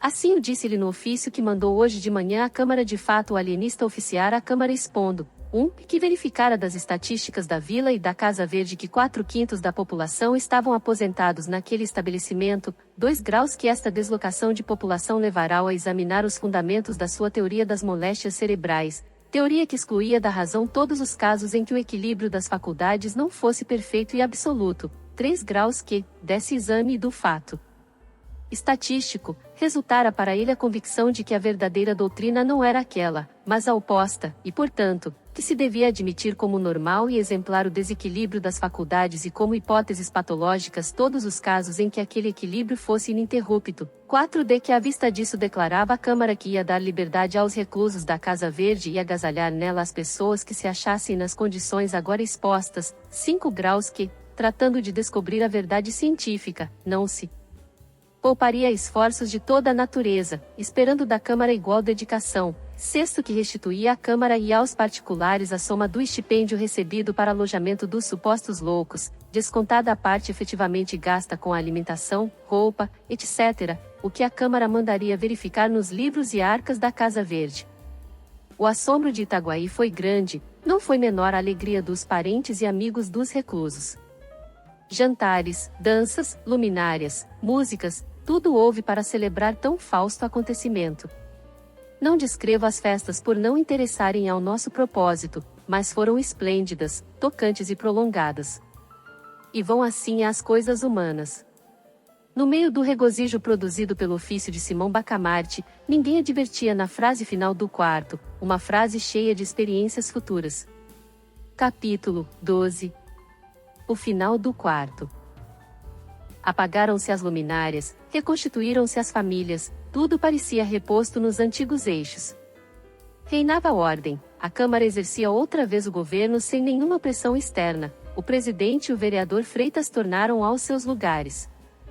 O barbeiro Porfírio, ensinado pelos acontecimentos, tendo provado tudo, como o poeta disse de Napoleão, e mais alguma coisa, porque Napoleão não provou a Casa Verde, o barbeiro achou preferível a glória obscura da navalha e da tesoura às calunidades brilhantes do poder, foi, é certo, processado, mas a população da vila implorou a clemência de Sua Majestade, daí o perdão. João Pina foi absolvido, atendendo-se a que lhe derrocaram o rebelde. Os cronistas pensam que deste fato é que nasceu o nosso adágio: ladrão que furta ladrão tem 100 anos de perdão. Adágio imoral, é verdade, mas grandemente útil. Não só findaram as queixas contra o alienista, mas até nenhum ressentimento ficou dos atos que ele praticara, acrescendo que os reclusos da Casa Verde, desde que ele os declarara plenamente ajuizados, sentiram-se tomados de profundo reconhecimento e férvido entusiasmo. Muitos entenderam que o alienista merecia uma especial manifestação e deram-lhe um baile, ao qual se seguiram outros bailes e jantares. Dizem as crônicas que Dona Evarista a princípio tivera a ideia de separar-se do consorte, mas a dor de perder a companhia de tão grande homem venceu qualquer ressentimento de amor próprio e o casal veio a ser ainda mais feliz do que antes. Não menos íntima ficou a amizade do alienista e do boticário.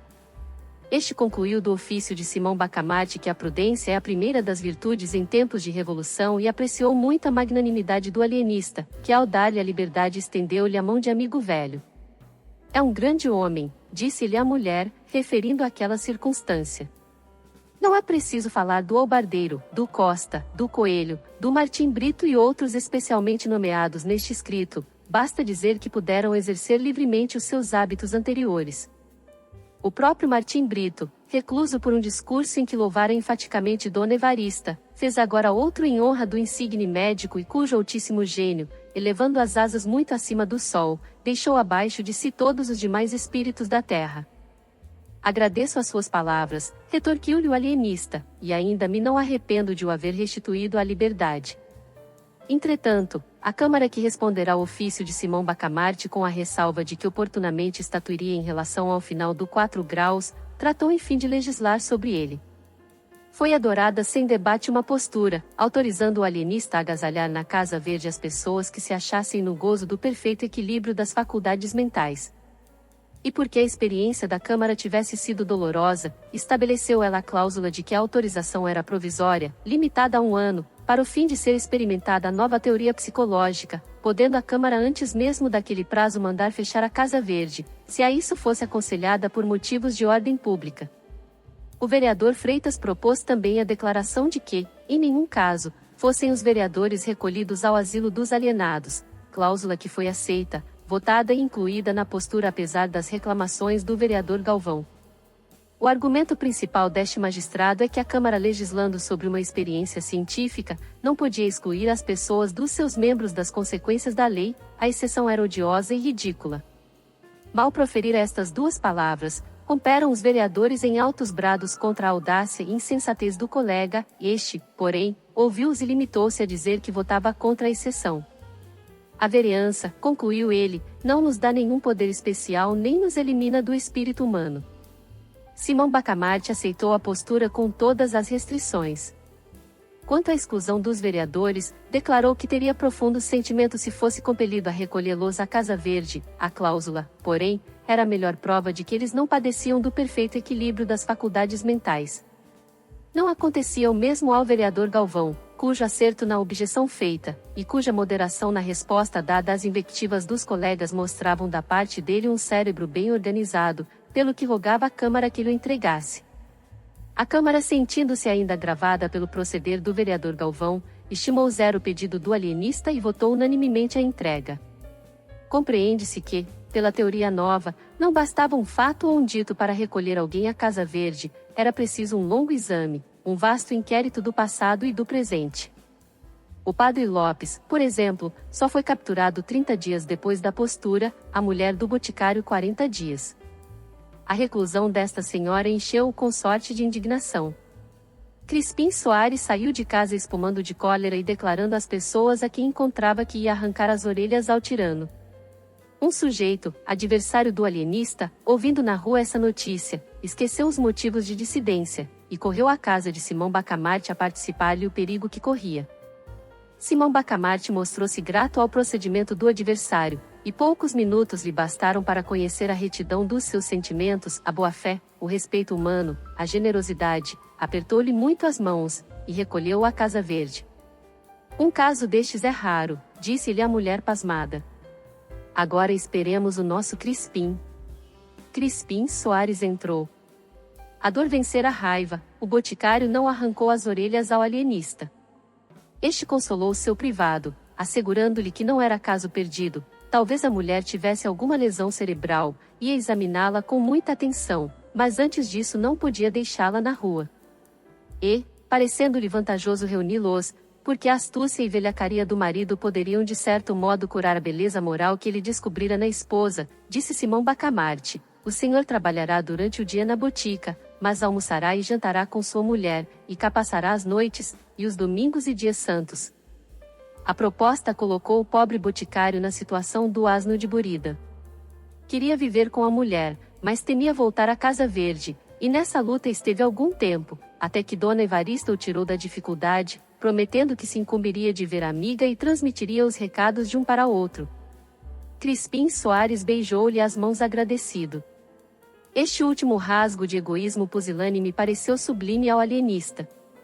Ao cabo de 5 meses estavam alojadas umas 18 pessoas, mas Simão Bacamarte não afrouxava, ia de rua em rua, de casa em casa, espreitando, interrogando, estudando, e quando colhia um enfermo levava-o com a mesma alegria com que outrora os arrebanhava às dúzias.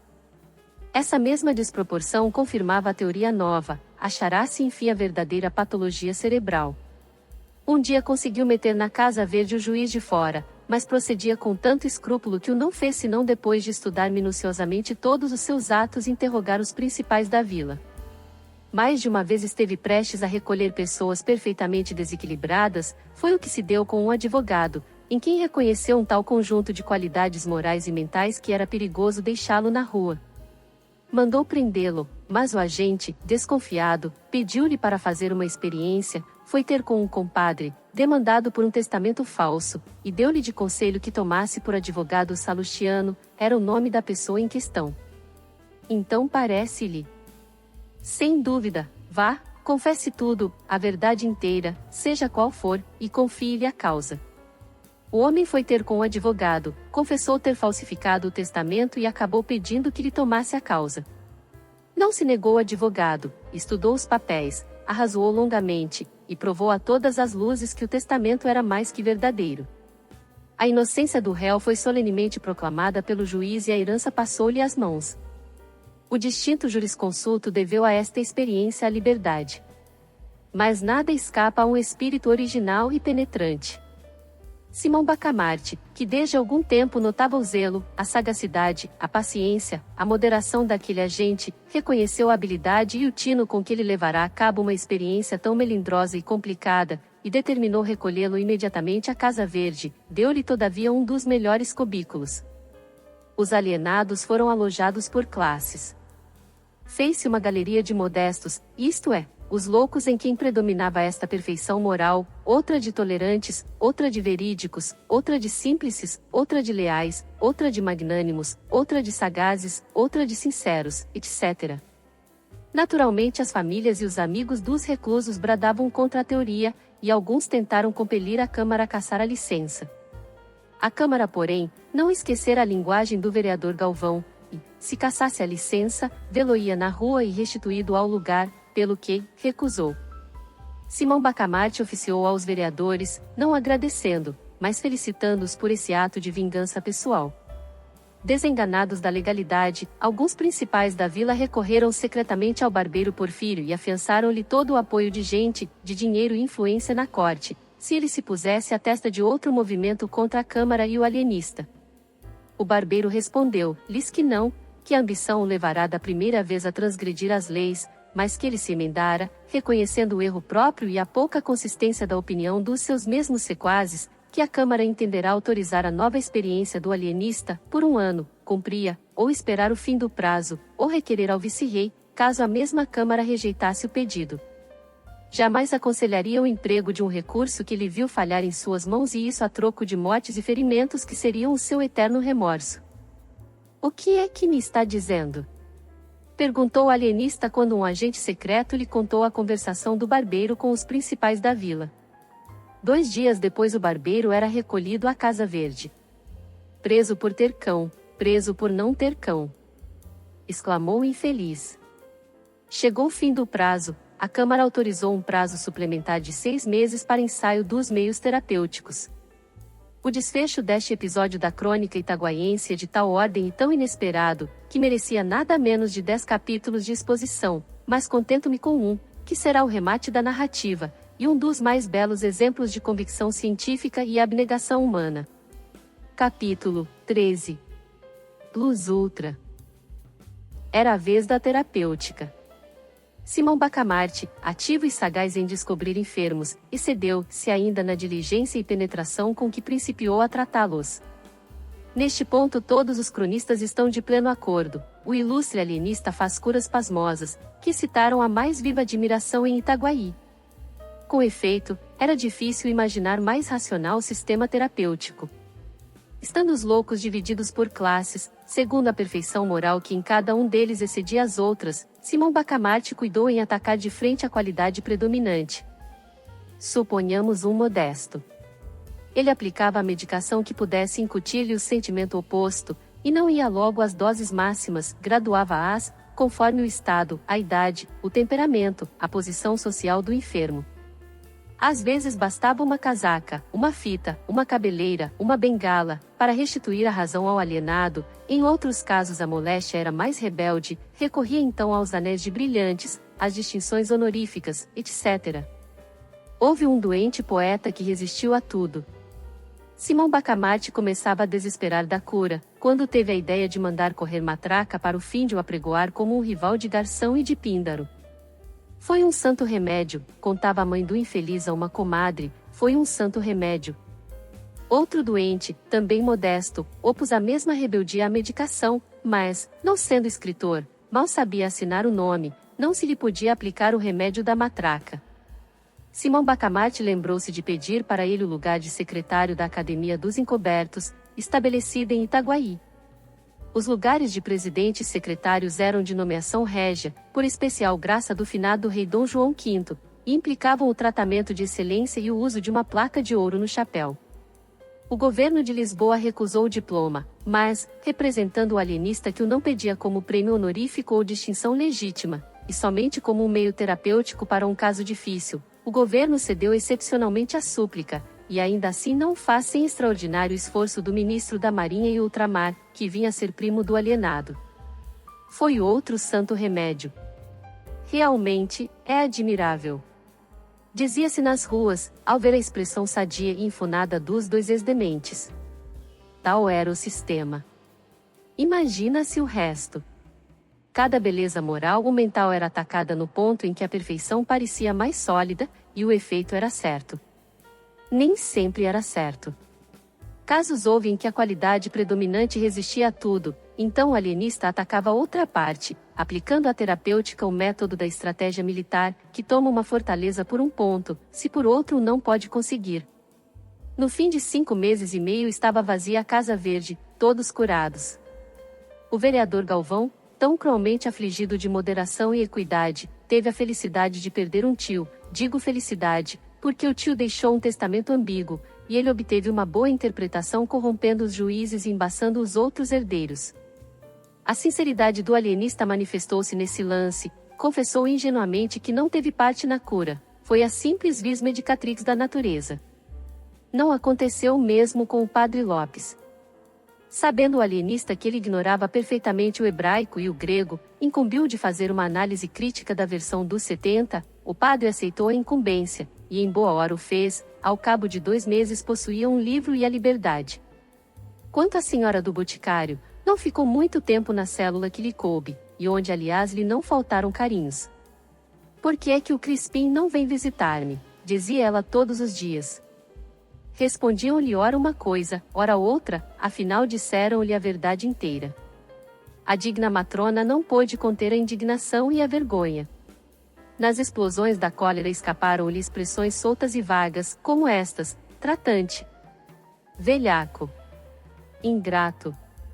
Um patife que tem feito casas à custa de ungüentos falsificados e podres. Ah!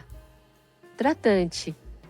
Simão Bacamarte advertiu que, ainda quando não fosse verdadeira a acusação contida nestas palavras, bastavam elas para mostrar que a excelente senhora estava enfim restituída ao perfeito desequilíbrio das faculdades, e prontamente lhe deu alta.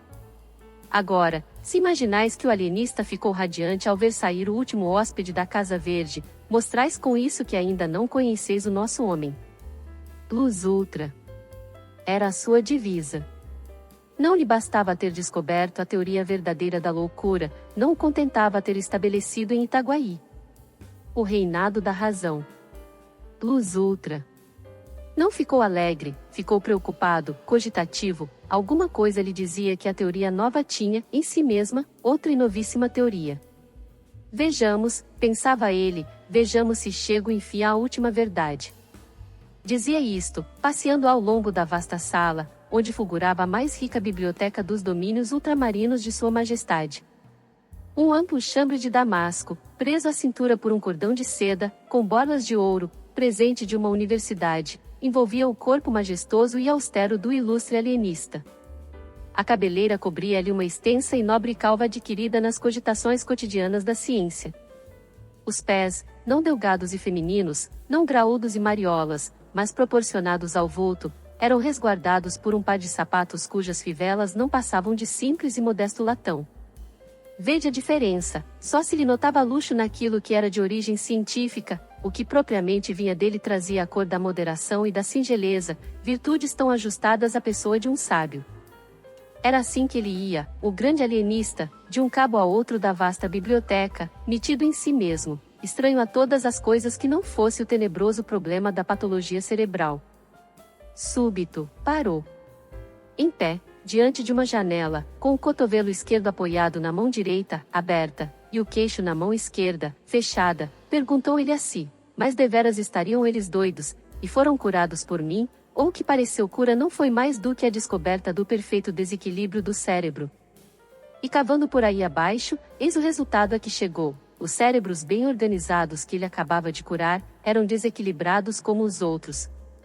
Sim, dizia ele consigo, eu não posso ter a pretensão de haver-lhes incutido um sentimento ou uma faculdade nova, uma e outra coisa existiam no estado latente, mas existiam.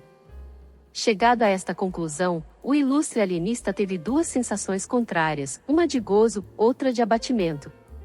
A de gozo foi por ver que, ao cabo de longas e pacientes investigações, constantes trabalhos, luta ingente com o povo, podia afirmar esta verdade: não havia loucos em Itaguaí. Itaguaí não possuía um só mentecapto. Mas tão depressa esta ideia lhe refrescara a alma, outra apareceu que neutralizou o primeiro efeito, foi a ideia da dúvida. Pois que Itaguaí não possuiria um único cérebro concertado? Esta conclusão tão absoluta, não seria por isso mesmo errônea, e não vinha, portanto, destruir o largo e majestoso edifício da nova doutrina psicológica? A aflição do egrégio Simão Bacamarte é definida pelos cronistas itaguaienses como uma das mais medonhas tempestades morais que tem desabado sobre o homem. Mas as tempestades só aterram os fracos, os forres enrijam-se contra elas e fitam o trovão. 20 minutos depois alumiou-se a fisionomia do alienista de uma suave claridade. Sim, há de ser isso, pensou ele. Isso é isto. Simão Bacamarte achou em si os característicos do perfeito equilíbrio mental e moral, pareceu-lhe que possuía a sagacidade, a paciência, a perseverança, a tolerância, a veracidade, o vigor moral, a lealdade, todas as qualidades enfim que podem formar um acabado mentecapto. Duvidou logo, é certo, e chegou mesmo a concluir que era ilusão, mas, sendo homem prudente, resolveu convocar um conselho de amigos, a quem interrogou com franqueza. A opinião foi afirmativa. Nenhum defeito? Nenhum, disse em coro a assembleia. Nenhum vício? Nada. Tudo perfeito? Tudo. Não, impossível, bradou o alienista. Digo que não sinto em mim essa superioridade que acabo de ver definir com tanta magnificência. A simpatia é que vos faz falar. Estudo-me e nada acho que justifique os excessos da vossa bondade. A assembleia insistiu, o alienista resistiu, finalmente o padre Lopes explicou tudo com este conceito digno de um observador. Sabe a razão por que não vê as suas elevadas qualidades, que aliás todos nós admiramos? É porque tem ainda uma qualidade que realça as outras, a modéstia. Era decisivo. Simão Bacamarte curvou a cabeça juntamente alegre e triste, e ainda mais alegre do que triste. Ato continuou, recolheu-se à Casa Verde. Em vão a mulher e os amigos lhe disseram que ficasse, que estava perfeitamente são e equilibrado, nem rogos nem sugestões nem lágrimas o detiveram um só instante. A questão é científica, dizia ele, trata-se de uma doutrina nova, cujo primeiro exemplo sou eu. Reúno em mim mesmo a teoria e a prática. Simão. Simão. Meu amor. Dizia-lhe a esposa com o rosto lavado em lágrimas. Mas o ilustre médico, com os olhos acesos da convicção científica, trancou os ouvidos à saudade da mulher, e brandamente a repeliu. Fechada a porta da Casa Verde, entregou-se ao estudo e à cura de si mesmo. Dizem os cronistas que ele morreu dali a 17 meses no mesmo estado em que entrou, sem ter podido alcançar nada. Alguns chegam ao ponto de conjecturar que nunca houve outro louco além dele em Itaguaí, mas esta opinião, fundada em um boato que correu desde que o alienista expirou, não tem outra prova senão o boato, e boato duvidoso, pois é atribuído ao Padre Lopes, que com tanto fogo realçara as qualidades do grande homem. Seja como for, efetuou-se o enterro com muita pompa e rara solenidade. Fim.